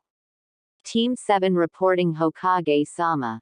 Mission success. Kakashi reported. The Sandaime Hokage cracked his neck as he pushed a set of paperwork to the side. He withdrew the pipe he had been smoking and a stream of smoke escaped his lips. "So I see. Well done, Team 7. Though I can't help but wonder why there are 2 more than I assigned to the team. Care to explain?" he asked. Kakashi rubbed the back of his head and gave an eye smile. "About that, Hokage-sama. It happened when I was returning from the emergency joint meeting we had about a week ago. I think it would be better if Naruto explained it himself," Kakashi said. Sandaime turned his eyes to Naruto and immediately sighed. Truth be told, the Sandaime had always had a soft spot for the Kyuubi Jinchuriki. It wasn't even because of outside factors, but it was because after so long, Naruto had just grown on him. His dream to become the Hokage had instantly had the Sandaime connecting with the young blonde on the views of the village as a whole, the will of fire, and what it truly meant to be the Hokage. The Hokage remembered the many times that he treated Naruto to ramen just to spend some quality time with him. He truly considered Naruto his grandson, despite his annoyances sometimes. And it was for that reason that the Hokage's eyes softened when Naruto took a step forward with about as much energy as a Nara and the regret of a Jonin. "Hey Gigi," Naruto said. Hiruzen Sarutobi turned a glance to Kakashi, who only nodded silently, saying that only Naruto could explain it. Hiruzen turned back to Naruto and smiled. Good afternoon, Naruto-kun. Not a single mission can just end normally with you, can it? Hiruzen asked good-naturedly. Naruto managed to edge out a laugh of his own, though Hiruzen could tell that it was relatively strained. Sandaime cleared his throat. Well, Naruto-kun, are you going to introduce me to these two lovely young ladies? Hiruzen asked. Naruto immediately nodded. He motioned for Fu and Suzumebachi to approach, which they did. Hi, Gigi, this is Fu-san and Suzumebachi-san, Naruto introduced.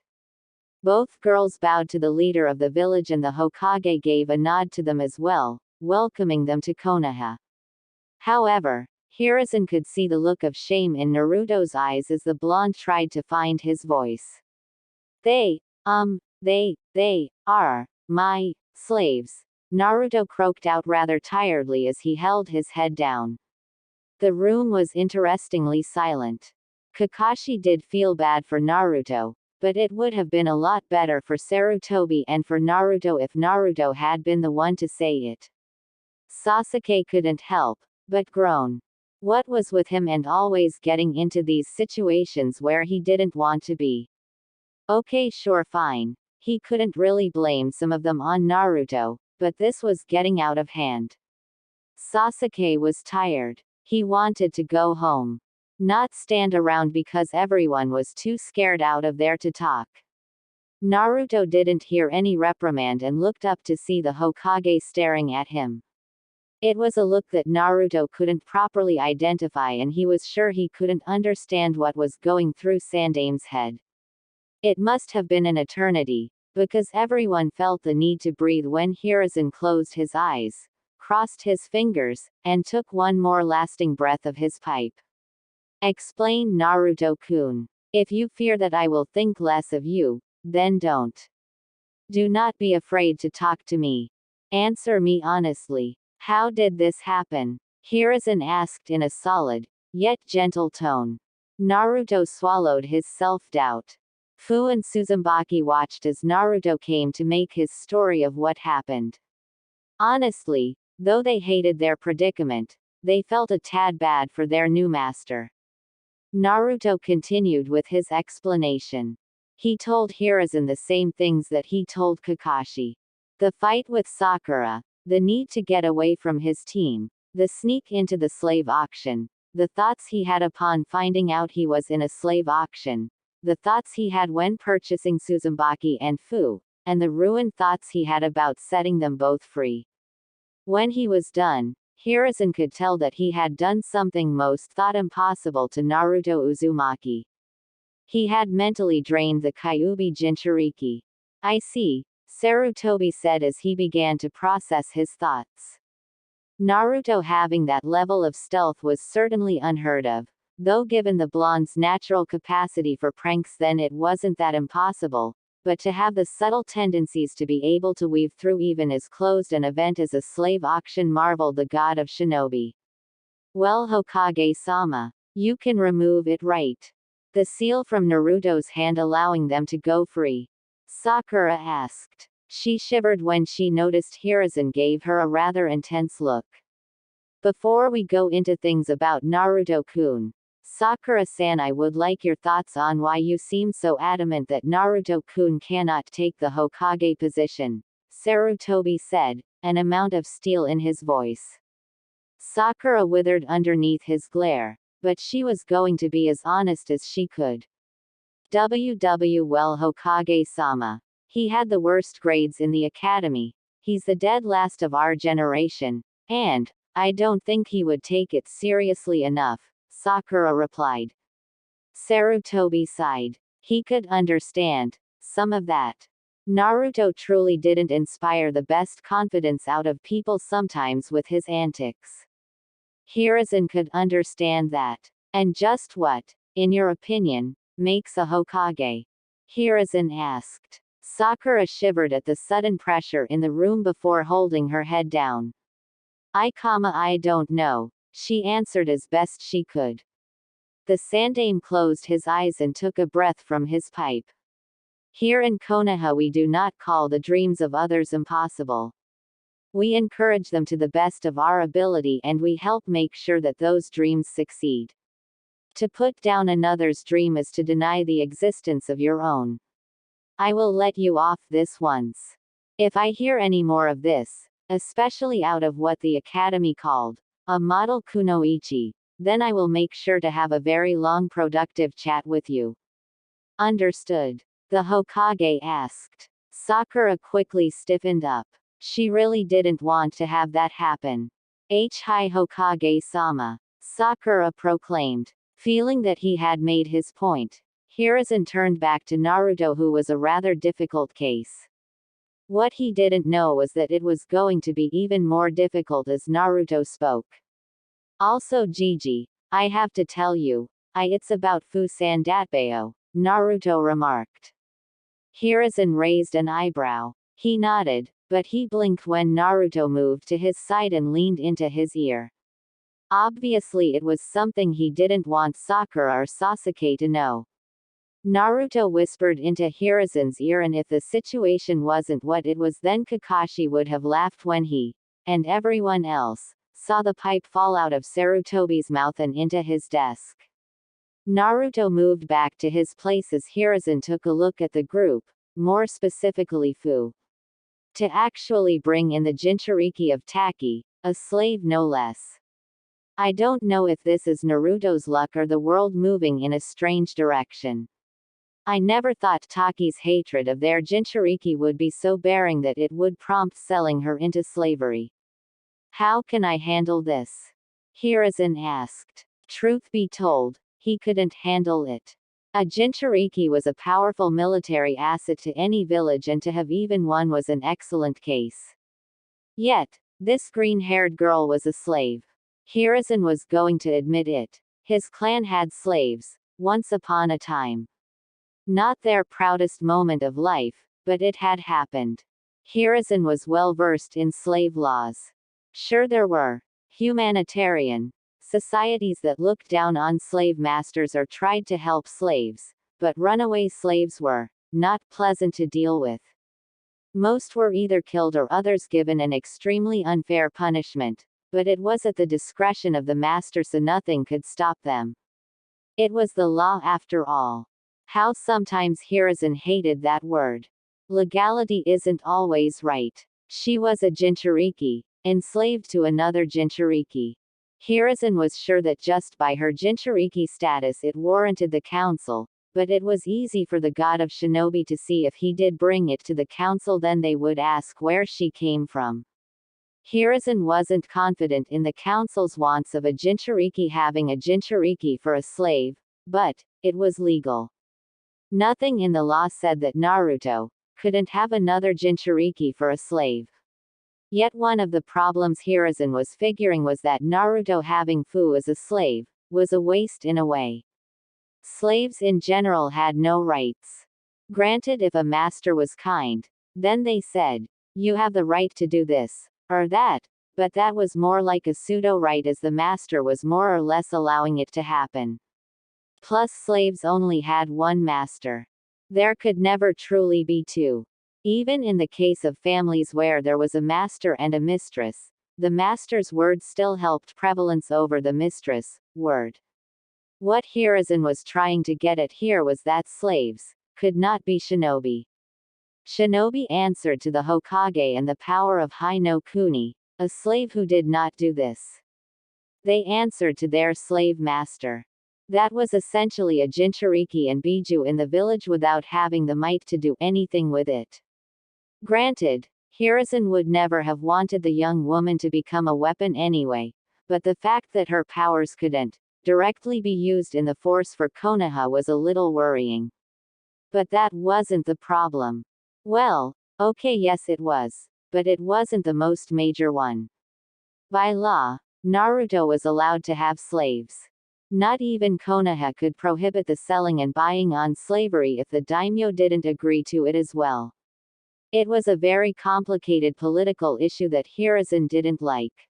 Currently none of the nations had a ban on slavery and slave trade. And why would they? 'Cause it was wrong. They had child soldiers ready to kill for their nation in raw blood and death. Something like the rights of other humans wasn't very high on the list. Possibly the worst thing that Hiruzen knew about the slave business. A very, very sad thing. It was also very simple. It was merely profitable. That was it. Nothing more. Nothing less. The slavery trade made money. Lots of it. No one would be so eager as to get rid of that much income even if they had to sully their damn hands and take away the naturally given human rights of other people. If Sarutobi felt like he had anything on Naruto, it was that Naruto didn't want to be a master. He didn't want slaves. He didn't want to know this type of world existed. Though if Naruto was the Hokage, he would have learned about it eventually. He just happened to learn about it much earlier. Naruto had just been at the wrong place at the right time. There was another problem. These were kunoichi from an ally and an enemy nation. It was like Kakashi said before. Their team didn't have an obligation to Taki, treaty allies or not, that Fu was Naruto's slave. Something in the young girl's eyes told Sarutobi that she didn't want even a single thing to do with Taki either. Hiruzen could understand. It's easy to betray, but it's hard to trust. Hiruzen couldn't really do anything to this Iwa Kunoichi either. He could, as the leader of Konoha, order Naruto to let Konoha interrogate her, but that would have been a direct conflict of interests as Naruto's new rights as a slave master would come into question. It was actually in a handbook of laws. Article 5, Section 309b. If a slave master is a shinobi, mercenary, or any military asset pertaining to a village, leader, or council, the slave master holds the right to all of his property to be used or unused by all pertaining members. Essentially what this meant was that even if Hiruzen ordered Naruto to let them interrogate the Iwa Kunoichi, she was still a slave and Naruto, as a slave master, held the right to refuse that order, since the Iwa Kunoichi was his property, without fear of retribution from the village or the council. Plus Hiruzen knew that given Naruto's strong, yet soft heart he wouldn't subject those girls to interrogation after they had been through that much. Hiruzen would have called it a true bind, but, honestly there was no bind.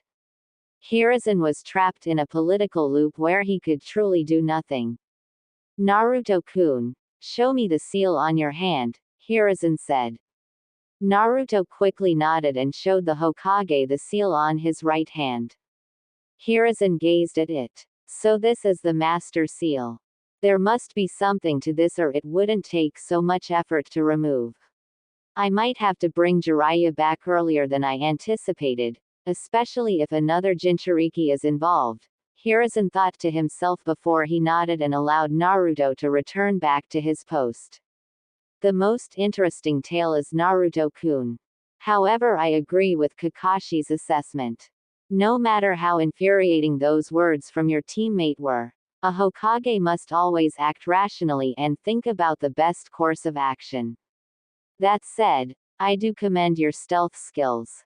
Not even many Jonin can get away with a slave auction, Hiruzen said. Naruto wasn't sure he wanted that kind of praise, but it was praise nonetheless. So, can you remove the seal? Sakura asked, almost hopefully. Hiruzen noted her sudden concern before denying her with a shake of his head. Seals are dangerous when tampered with. I would rather we didn't for now. Though I regret to say that even if we did, that still wouldn't alleviate these ladies and their slave status with Naruto as their master.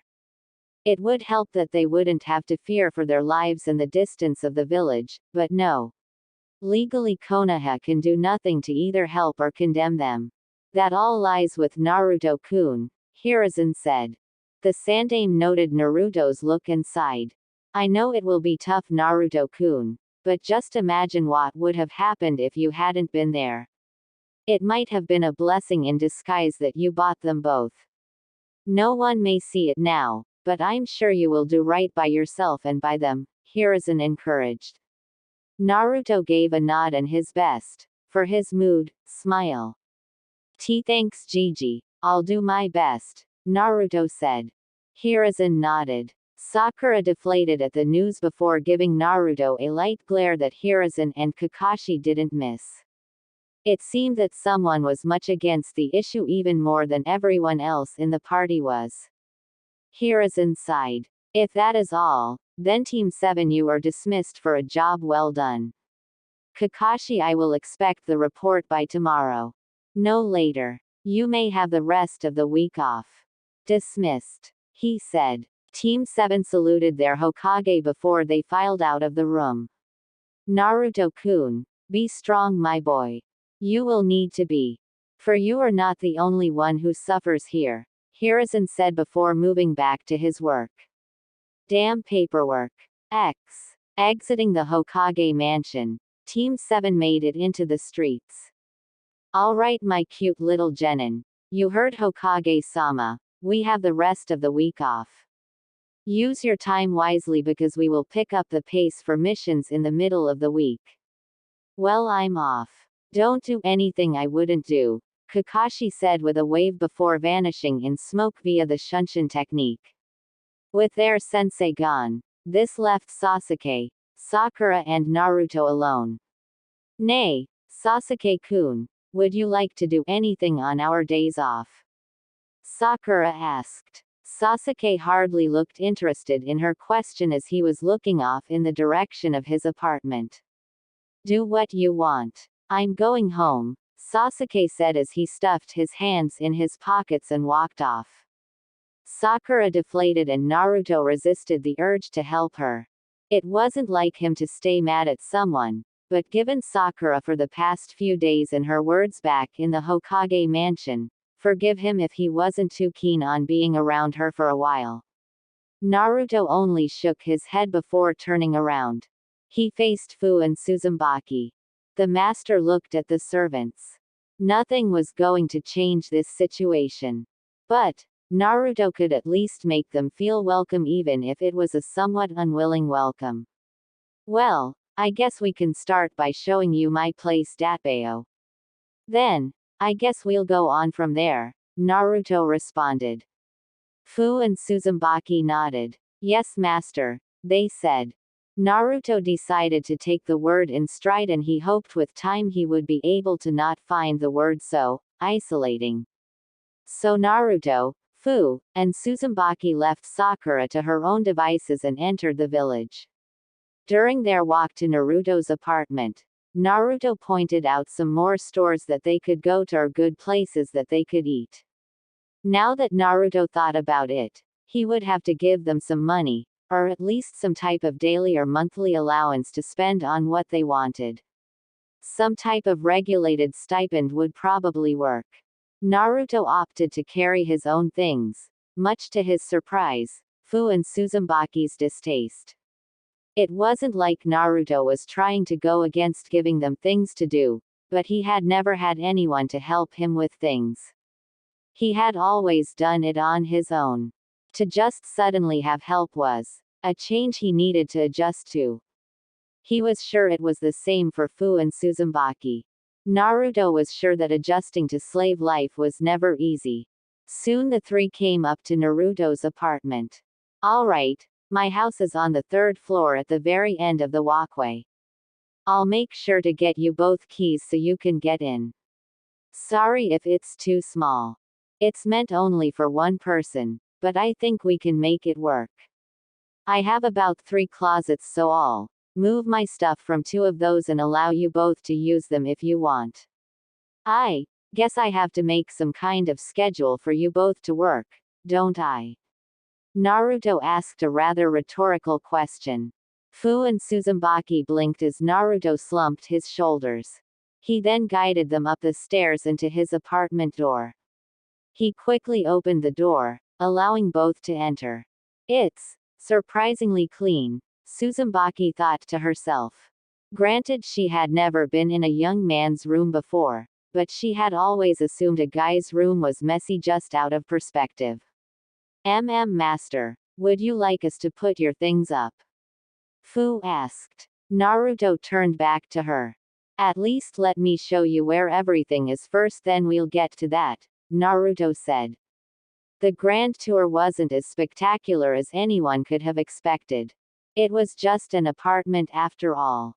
Naruto showed them his bedroom, the place where he had his garden that he watered his plants. He showed them the closets, bathroom, how the shower worked, how his stove and oven worked, where the TV was, and anything else they would be knowing. Once he was finished with their introduction into his apartment, Fu spoke. Master, you must be tired SSU. I think it would be best if we prepared your bath and food before moving on to getting everything else, Fu said. Naruto resisted the urge to sigh. He had been doing that too much since his mission had been close to ending. Why, you don't. Fine. Thanks Fu-san, Naruto said, just deciding to go with this new relationship for a change. It was just a bath, Naruto figured. Fu nodded and dropped her things before running back to the shower that Naruto showed her. I will prepare something to drink for you master as you get everything settled, Suzumebachi said. Naruto opened his mouth, but then closed it. He just nodded. Naruto rubbed his scalp. Kami, this was really going to take some getting used to. So as Suzumebachi and Fu worked, Naruto did as well as he removed his clothes from two of his closets and sealed them away into a scroll before placing them in his own first closet, allowing Fu and Suzumebachi to use the other two. He had just finished with that when Fu returned. I warmed the shower master. You can enter if you wish SSU, Fu remarked. Naruto offered a smile. He supposed a shower would do him some good, though how it was done, Naruto could have done without it. Thanks Fu-san. Can you tell Suzumebachi-san that you both can set up your clothes in the closets and free drawers? Naruto asked. Fu nodded with a bow and went to fetch Suzumebachi while Naruto got himself situated in his shower. The hot water was especially pleasing to his tired and aching muscles. For some reason, a shower was also good for his mental state as he found his mind becoming a lot clearer than before. Naruto never knew how great showers could possibly have been at times like these. It was a rather wonderful sensation. Naruto didn't spend too long in the shower before he wrapped a towel around his waist. He stepped out of the shower and opened his door. Master, Suzumebachi-san had me bring you a drink. Naruto and Fu stared at each other as Fu held a cup of tea in her hands. Naruto widened his eyes. A sudden fear rose in his eyes. Please don't have strength like Sakura. Please don't have a temper like Sakura. Please don't kill him. Fu's face brightened as she stared at her master, water dripping from his hair and his body. Fu's first urge was to scream, but was this supposed to be ordinary? They were two females and one male living in a very small apartment until arrangements could be made. Fu somehow managed to find her voice. I'm sorry for interrupting master. Here is your TSSU. Fu said, holding out the cup to Naruto. Naruto looked at the offering and took a breath.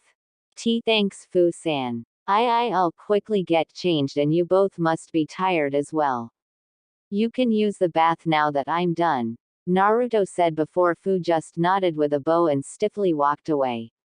Naruto watched her go before he moved to his room and sat on his bed. That was a little scary. He touched his chest. Damn heart, stop beating so fast. Having finished his tea, which Naruto had to admit was some damn good tea, he quickly got dressed in some more casual clothing. He reappeared in the living room. Following his walk, he had heard the shower running, so it was obvious that either Fu or Suzumebachi were inside. Naruto had wisely kept moving. When he reached the living room, Naruto noticed Suzumebachi still hanging up some of her clothes. Nay Suzumebachi-san, what was in that tea you made? That was awesome datbayo, Naruto complimented. Suzumebachi looked over her shoulder and smiled. That was odd, none of her former teammates liked the tea she made. They always had some kind of idiotic sarcasm for how her tea tasted. Thank you for your words, master. That was a mixture of some special leaf juice I found in your refrigerator and made with some pepper spice and molded bee honey, Suzumebachi said. Naruto merely smiled before a thought came into his head. Bee honey. I don't remember having bee honey in my refrigerator, Naruto said. Suzumebachi turned around. She held out her finger and Naruto noticed a bee landing on her finger. I made it, master. It was one of my special abilities when I was a shinobi. I could control insects, Suzumebachi said. Naruto widened his eyes. You can control insects. Wait, are you related to the Aburame clan? I have a friend, Shino, who can control bugs too, Datbeo. Naruto said. He noticed Suzumebachi's smile diminished slightly before she allowed the bee to fly into one of her pouches. I do have abilities similar to the Aburame clan, master, but there are no Aburame in Iowa that I know of. They are actually my clan's rivals for insects. I am a member of the Kamizuru clan. We have been at odds ever since the founding of our clan. We had a conflict with the Aburame clan that disgraced our clan. We've been trying to regain our honor. I guess I should say, now, since I'm not a member. More than likely I have already been outcasted due to my failure in my mission. No clan wants a member who is a slave, Suzumebachi said rather sadly. Naruto held his head down.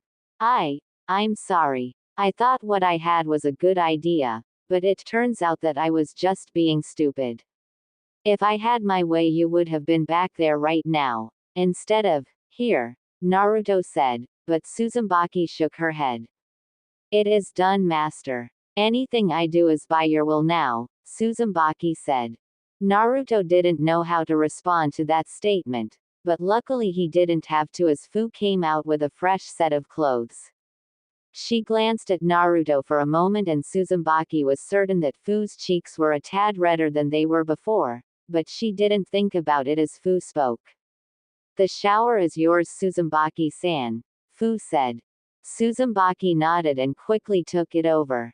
Until Suzumebachi exited the shower, it would be a very long and awkward silence for Naruto and Fu, with Naruto taking up his time writing down something in a pad and Fu putting her own clothes in a closet. Both couldn't have been more thankful than when Suzumebachi appeared about half an hour later. The three quickly gathered around the table in the kitchen. All right, I wouldn't necessarily call these orders, but I would like to call them regulations. They are rules that I follow when I live here and I would like the both of you to do the same. I don't really know what a slave is typically, but I guess I separated it into 3 categories. We're partners and this is our home now, Datbeo. We're going to make sure it's neat, Naruto said. Fu and Suzumebachi nodded. Naruto cleared his throat. For the first 2 weeks, Suzumebachi-san will handle the cooking and Fu-san will handle the cleaning. I guess if it's fine with you then you can switch every 2 weeks. I will handle providing all of the supplies needed as well as washing the clothes and drying them. We train for at least 2 hours every day before dinner. I didn't have anyone to control my bedtime so I don't see a need to control yours. Go to sleep when you want, but I generally go to sleep at about 10 or 11. No loud noise after that point. Can't disturb my neighbors. Does anyone say something different? Naruto asked. Fu and Suzumebachi looked at the sheet. They didn't argue. If that is what you wish, master, Suzumebachi said. Naruto nodded. Master, are you sure you want to do the washing?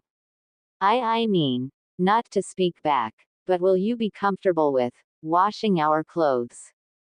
Fu asked. Naruto's eyebrow nearly twitched as he realized the implications of what Fu was saying. Naruto rapidly pushed down any thoughts he might have had. Just stay away thoughts. Just stay away. Naruto looked up and noticed Fu and Suzumebachi looking at him, waiting for his answer. No problem. Uzumaki Naruto doesn't back down from a challenge Datbao. Naruto said. As their master, Fu and Suzumebachi couldn't really argue Naruto on his desires. They didn't have the right to do so, but given Naruto's attitude towards them, they hoped he was as true to his word as he said he was. Once that was settled, Naruto gathered them all together once again. He quickly held up his wallet. From most of the money I got from that guy back in the woods, I will give you both a portion over the months. A stipend if you wanna call it that. You can do whatever you want with it. Just try not to spend it all. I will provide the major things. This is for you for your own enjoyment. 11,000 ryo to each of you, Naruto said, handing each girl a wad of the money that he had. Master, we aren't, Fu wanted to say, but Naruto stopped her almost immediately. I will do what I can to treat you both right, Datbao.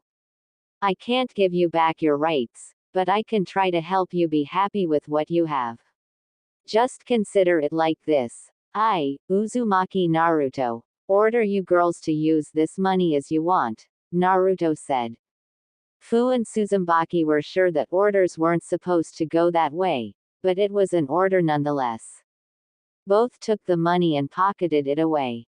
So what now, master? Suzumebachi asked. Naruto grinned. Now, we're going to get you both some beds. At the most those won't be delivered until tomorrow or the day after. After all, I need to buy some equipment. I'll let you both pick what you want. I don't care if you can or can't become shinobi. I'm going to make sure you two can defend yourselves. Well, I guess you are kunoichi, aren't you? You probably can, but my point still stands. Naruto exclaimed. Suzumebachi and Fu couldn't stop the smiles that came to their faces. Both nodded and quickly followed Naruto out of the door of the apartment and into the streets.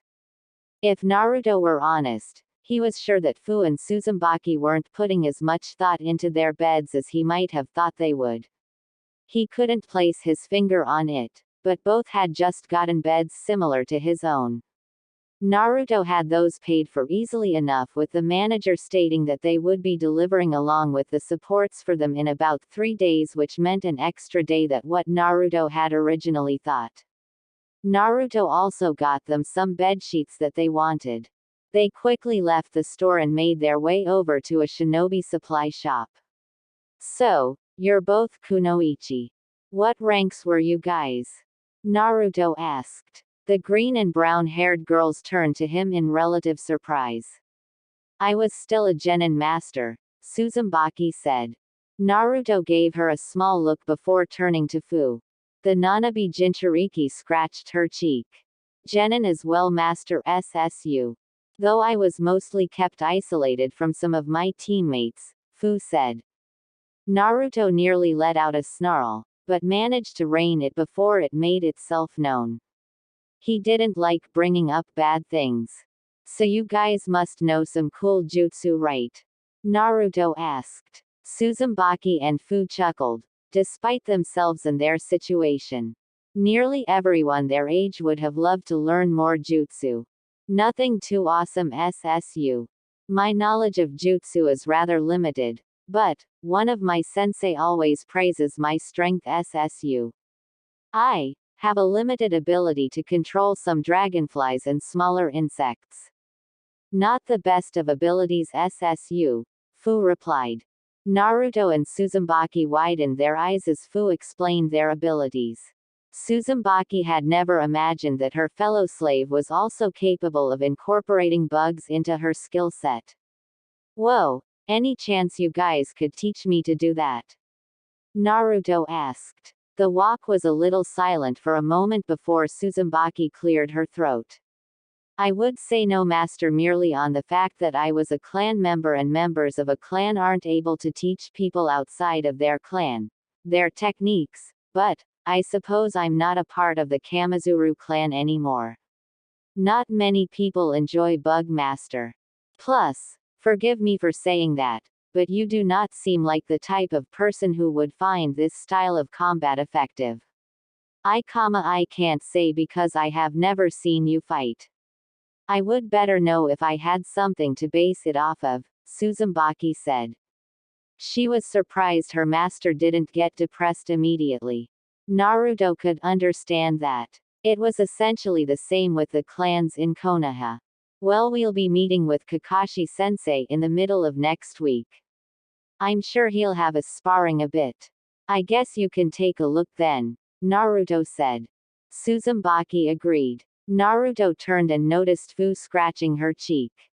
Forgive me, master, but my abilities are more tied to my biju than merely just me SSU. I have it on instinct, not practice. It's not something I can teach, Fu said. Naruto just placed a hand on her shoulder. Nah, don't worry about it. I get it, Naruto said positively as the group continued walking. Finally, the master and his servants made it to one of the weapon shops. Naruto opened the door. Welcome to Higurashi Weapons. Can I help you? A feminine voice asked. Naruto looked up in surprise. He was sure he had heard the voice before. He was also sure he had seen this girl before. He thought he would have been hella sure that he remembered a girl with twin buns for hair, but for his life it wasn't coming to him. He just smiled and shook his head. We're only getting the essentials for now. We have a small space, so we gotta make it count, Datbayo. We'll sort through it, Naruto remarked. The girl blinked before she nodded. She shrugged her shoulders and returned back to the book that she was reading. Suzumebachi and Fu quickly moved through the shop. Suzumebachi picked up some kunai, tags, ink, and some other clothes.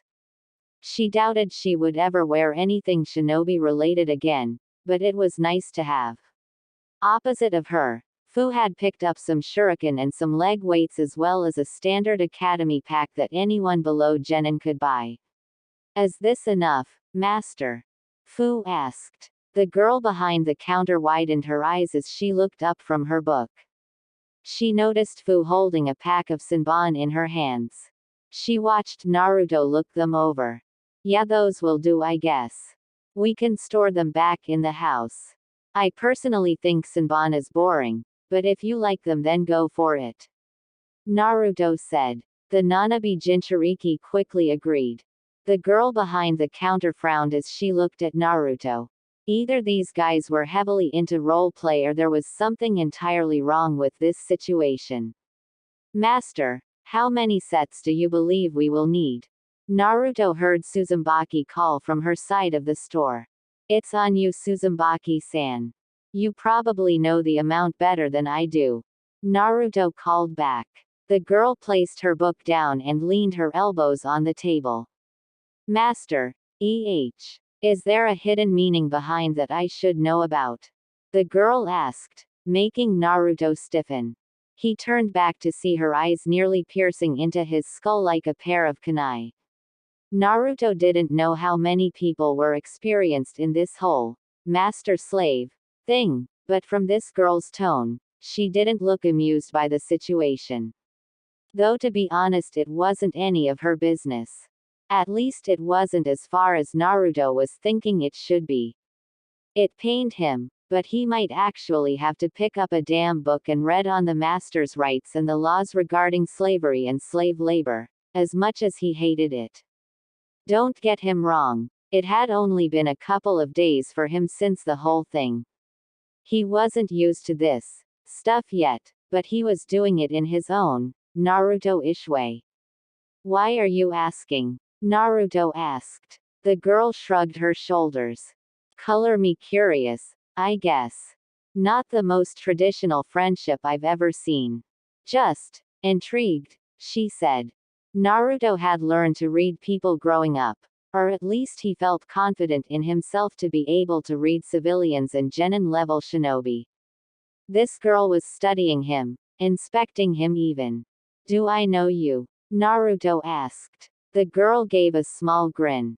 Dunno. Judging by your age, you graduated from the academy 2 or 3 months ago.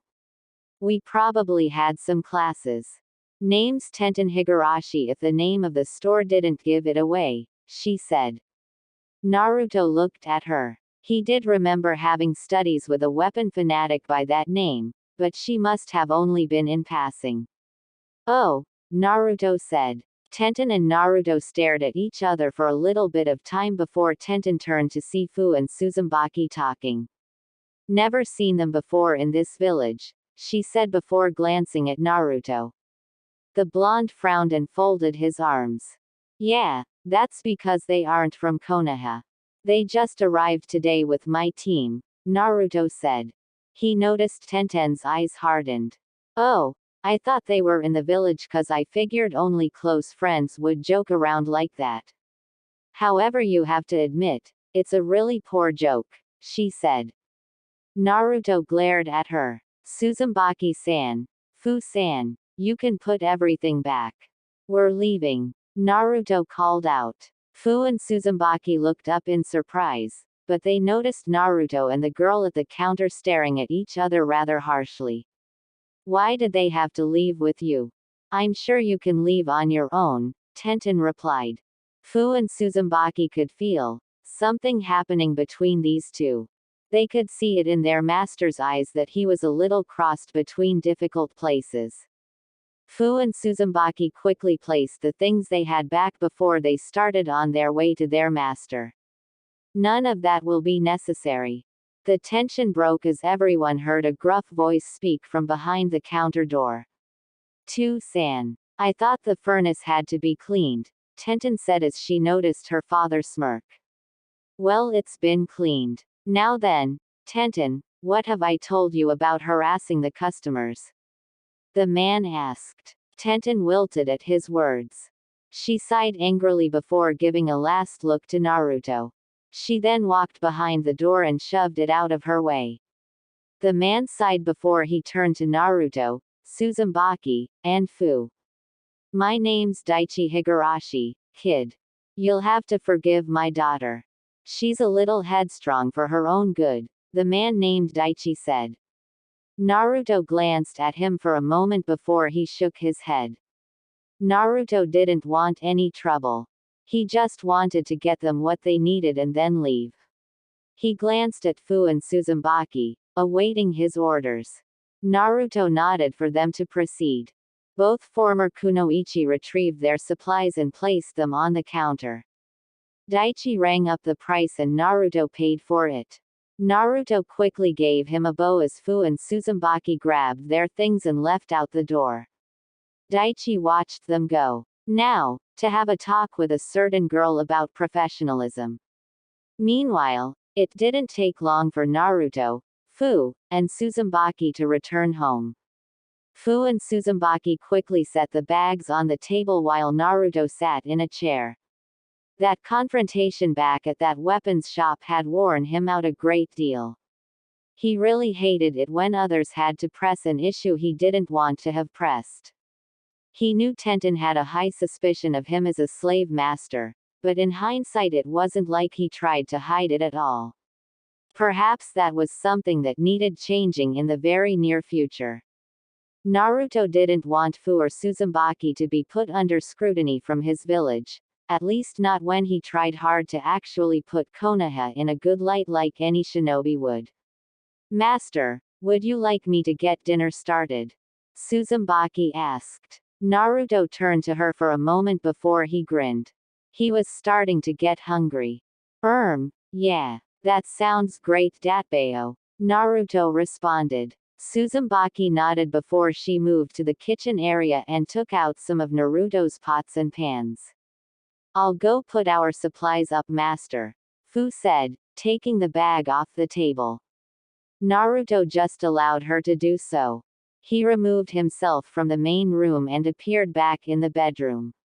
He quickly changed his clothes one more time. He had just finished changing when he heard the door knock. "Master, Suzumebachi-san said that dinner will be ready in 1 hour SSU, Fu called from behind the door. Naruto was actually glad another encounter wasn't made, But obviously Fu and Naruto had learned to be a little bit more careful than what happened hours ago in the morning. Gotcha. I'll be out soon, Naruto called. He heard the retreating footsteps from the door. He then opened it and walked through his apartment. He came back into the main room. He watched Suzumebachi pour some salt into the pot before adding about 2 eggs, showing that she was indeed making something. He then turned and noticed Fu, mopping the floor. Naruto wasn't entirely sure what to do, or say, so he just settled for taking some time to water his plants in his spare time. An hour later, Naruto sat down at the table. Your meal, master, Suzumebachi said, placing the bowl and a couple of plates in front of him. Thanks, but where is your food? Naruto asked. Fu and Suzumebachi glanced at each other. We eat after Master SSU, Fu said. Both Suzumebachi and Fu stiffened when Naruto held his head down. He hadn't touched his food. Actually, both could see his available hand ball into a fist. Suzumebachi, Fu, Naruto called. Both girls, either instinctually or knowingly, stiffened as they noticed the absence of the san from their names. Naruto was not happy right now. He truly hated this goddamn system right now. Why yes, master, Suzumebachi asked for both herself and for Fu. Naruto pointed to the dishes. Pick up your plates, get some food, and sit down and eat with me. I don't care how other masters treat whoever else, but you two are going to eat with me. All of us. Together, Naruto stated fiercely. Suzumebachi and Fu gazed into his eyes before both walked over to the counter, picked up their plates, got their food, and then sat at the table with Naruto. Itadakimasu. Naruto said grace and ate his food. Suzumebachi and Fu looked at their master before they looked down at their food. An order was an order. Both ate their food. Suzumebachi-san, this is good, Fu said despite the situation. The former Iwa nin gave a small grin. Yeah, this is awesome, Naruto complimented. Thank you, Fu-san. I'm glad you're enjoying it, master, Suzumebachi replied. The trio ate their food relatively peacefully. Suzumebachi was actually happy she made enough for fourths seeing how her master ate when they were traveling back to the village. Naruto had eaten her food with extreme gusto. Suzumebachi couldn't help but shake her head. A very odd master she had. But even in this situation that she, Fu, and Naruto found themselves in, the Iwa Kunoichi felt a small sense of comfort as she watched Naruto's satisfied face.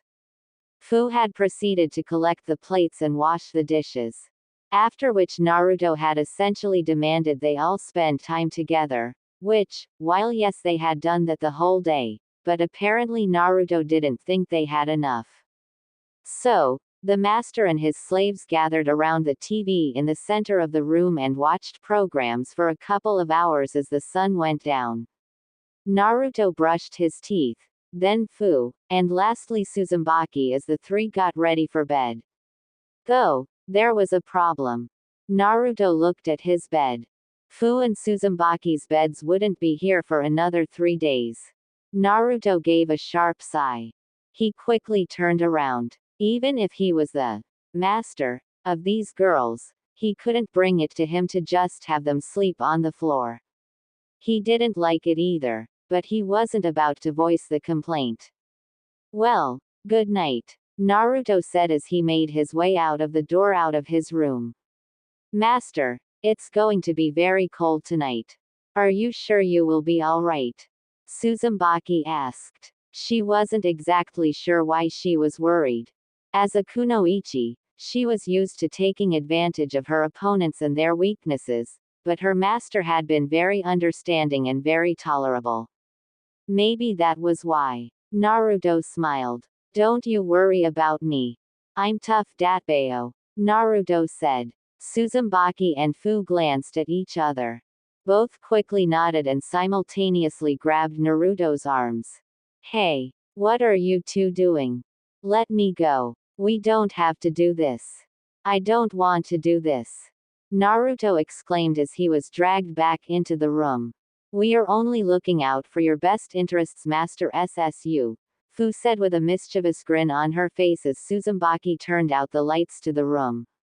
There was a lot of ruffling in the room and a lot of shouting, but finally it was quiet as the moon settled into the sky. You ask Naruto, why did his life end up like this? He figured he had tried to live a life of normalcy, well as normal as an orphan with a mountain-sized monster fox stuck in your could get. In any case, Naruto always figured, yeah okay he wasn't normal, but just how different could he be from everyone else? Well, he was probably sure that not most would be slave masters. He also figured that he wouldn't be sharing a bed with two of said slaves. How did it come to this? Why me? Naruto shouted mentally as he looked up at the ceiling as Fu and Suzumebachi slept at his side. He was perfectly fine with a couch. He was damn perfectly fine with a couch. Naruto closed his eyes. He was happy these two could get some sleep because he sure as hell wasn't going to be able to. Naruto shivered as Fu turned over on her side. He sighed. This was going to be a long night. Honestly, Fu didn't know what to think with this choice. It sounded great in her head when she went along with it. Fu had never been around guys that much. She never had that subtlety of doing the opposite. She was a freakin' teenager. Plus, it wasn't like anyone in the village went out of their way to teach her these things. Naruto had been a much better master than Fu had thought. Fu's introduction into the world of slavery was rough. People had come for her in the night, blindfolded her, and bound her. She didn't remember how long she had been in darkness. She did know that she had a teacher of sorts. He often told her and other slaves their purpose in life, what they were made to do, and other things. It truly terrified Fu a lot. Being on that stage, in front of everyone, humiliated, degraded, it had nearly destroyed Fu. One could imagine her surprise of her master when he revealed himself to be just a genin like herself. Even more so when he told her his intentions in buying them. She felt a measure of security. She felt a swell of gratitude in her body when Naruto claimed he tried to get her back into Taki, but Fu had known. She could smell it in the air, the smell of the material that made up Taki's uniforms. She didn't know who had done it, but she knew it was Taki. Fu had resolved to never go back, even if she had to have her freedom restricted. This wasn't an ideal scenario, but it was better than Taki. Fu's opinion of Naruto, a much better draw than she could have hoped for. For all three it was a very uncomfortable situation. We never talk about this to anyone, Datbeo, Naruto remarked. Fu swiftly nodded her head as Suzumebachi turned over. Understood, master, both said as all three fell asleep. The 3 days were trying for the master and the slaves, and after 3 nights of utter embarrassment the beds were delivered and Naruto had clones put the frame to the beds. He then had them move Fu and Suzumebachi's beds into his room. It was a definite tight fight, but Naruto was able to move them to the walls, giving everyone their separate beds. Granted, they all slept in the same room, but they were all sure that there couldn't have been any more embarrassment than those first 3 nights. Suzumebachi and Fu had learned a lot about Naruto in those 3 nights. Likewise for Naruto, he learned a lot of things he wished he could not have learned. Alright, here you guys go. Your keys, I ordered them 2 days ago. Usually it takes a month, but apparently the landlord has copies of every key, so he gave me what I needed. Don't lose them, Naruto said. Suzumebachi and Fu took their keys. Both nodded quickly. Fu placed hers away and so did Suzumebachi. So, what now, master? Fu asked. Naruto scratched his cheek. He didn't have much of anything planned for the rest of the day. He was on break, so there was no need to do any training, yet.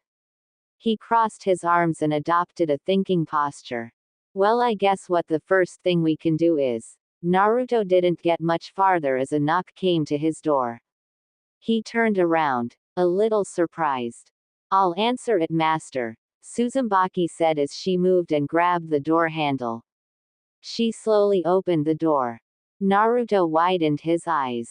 Sasuke, what the hell are you doing here? Naruto asked. Kakashi sent me to get you, loser. We are to all meet at the training grounds as soon as possible. Hurry up and get it in gear, Sasuke said before he dashed off. Naruto watched him go, as did Fu and Suzumebachi. Master, Fu asked, but she noticed Naruto quickly move across the room and into the bedroom. He quickly grabbed his headband, a shinobi pouch, and his orange jacket. Master, what's going on? Fu asked as Naruto zipped up his jacket. Kakashi-sensei's calling us all off our break for some reason. We're going to find out. I want you guys to come with me, Datbeo. I don't know how wide that guy who gave me this damn thing said when he meant village length, and I don't want to find out. Besides, the training grounds are outside of the village. I don't want to endanger your lives by doing this. Come on, Naruto said. Suzumebachi and Fu blinked, but quickly began to move as they made their way out of the house. They locked the door and quickly chased after Naruto. Rooftops slowly turned into trees as Naruto and his group made it into Team 7's training ground. Fu and Suzumebachi didn't have much time to look over the place before Naruto jumped the gate. They effortlessly followed him. The three could see the forms of Sakura, Sasuke, and Kakashi waiting for them. Sorry we're late. What's the meeting for? Naruto asked. Why are they here? Sakura asked, pointing to Fu and Suzumebachi. Naruto didn't have to think about that for very long. I don't think I would be a kind master if I let Fu-san and Suzumebachi-san get hurt just because of this seal, Sakura, Naruto remarked. Sakura gazed into Naruto's eyes, but she quickly shook her head and huffed as she looked away. Glad to see you could pull yourself away from your vacation, Naruto-kun, and the Hokage would like to express his apology to all of us for this last-minute mission. I hope you all don't mind sand in your shoes because we're going to Sunagakure on an escort and delivery mission, Kakashi said with an eye smile.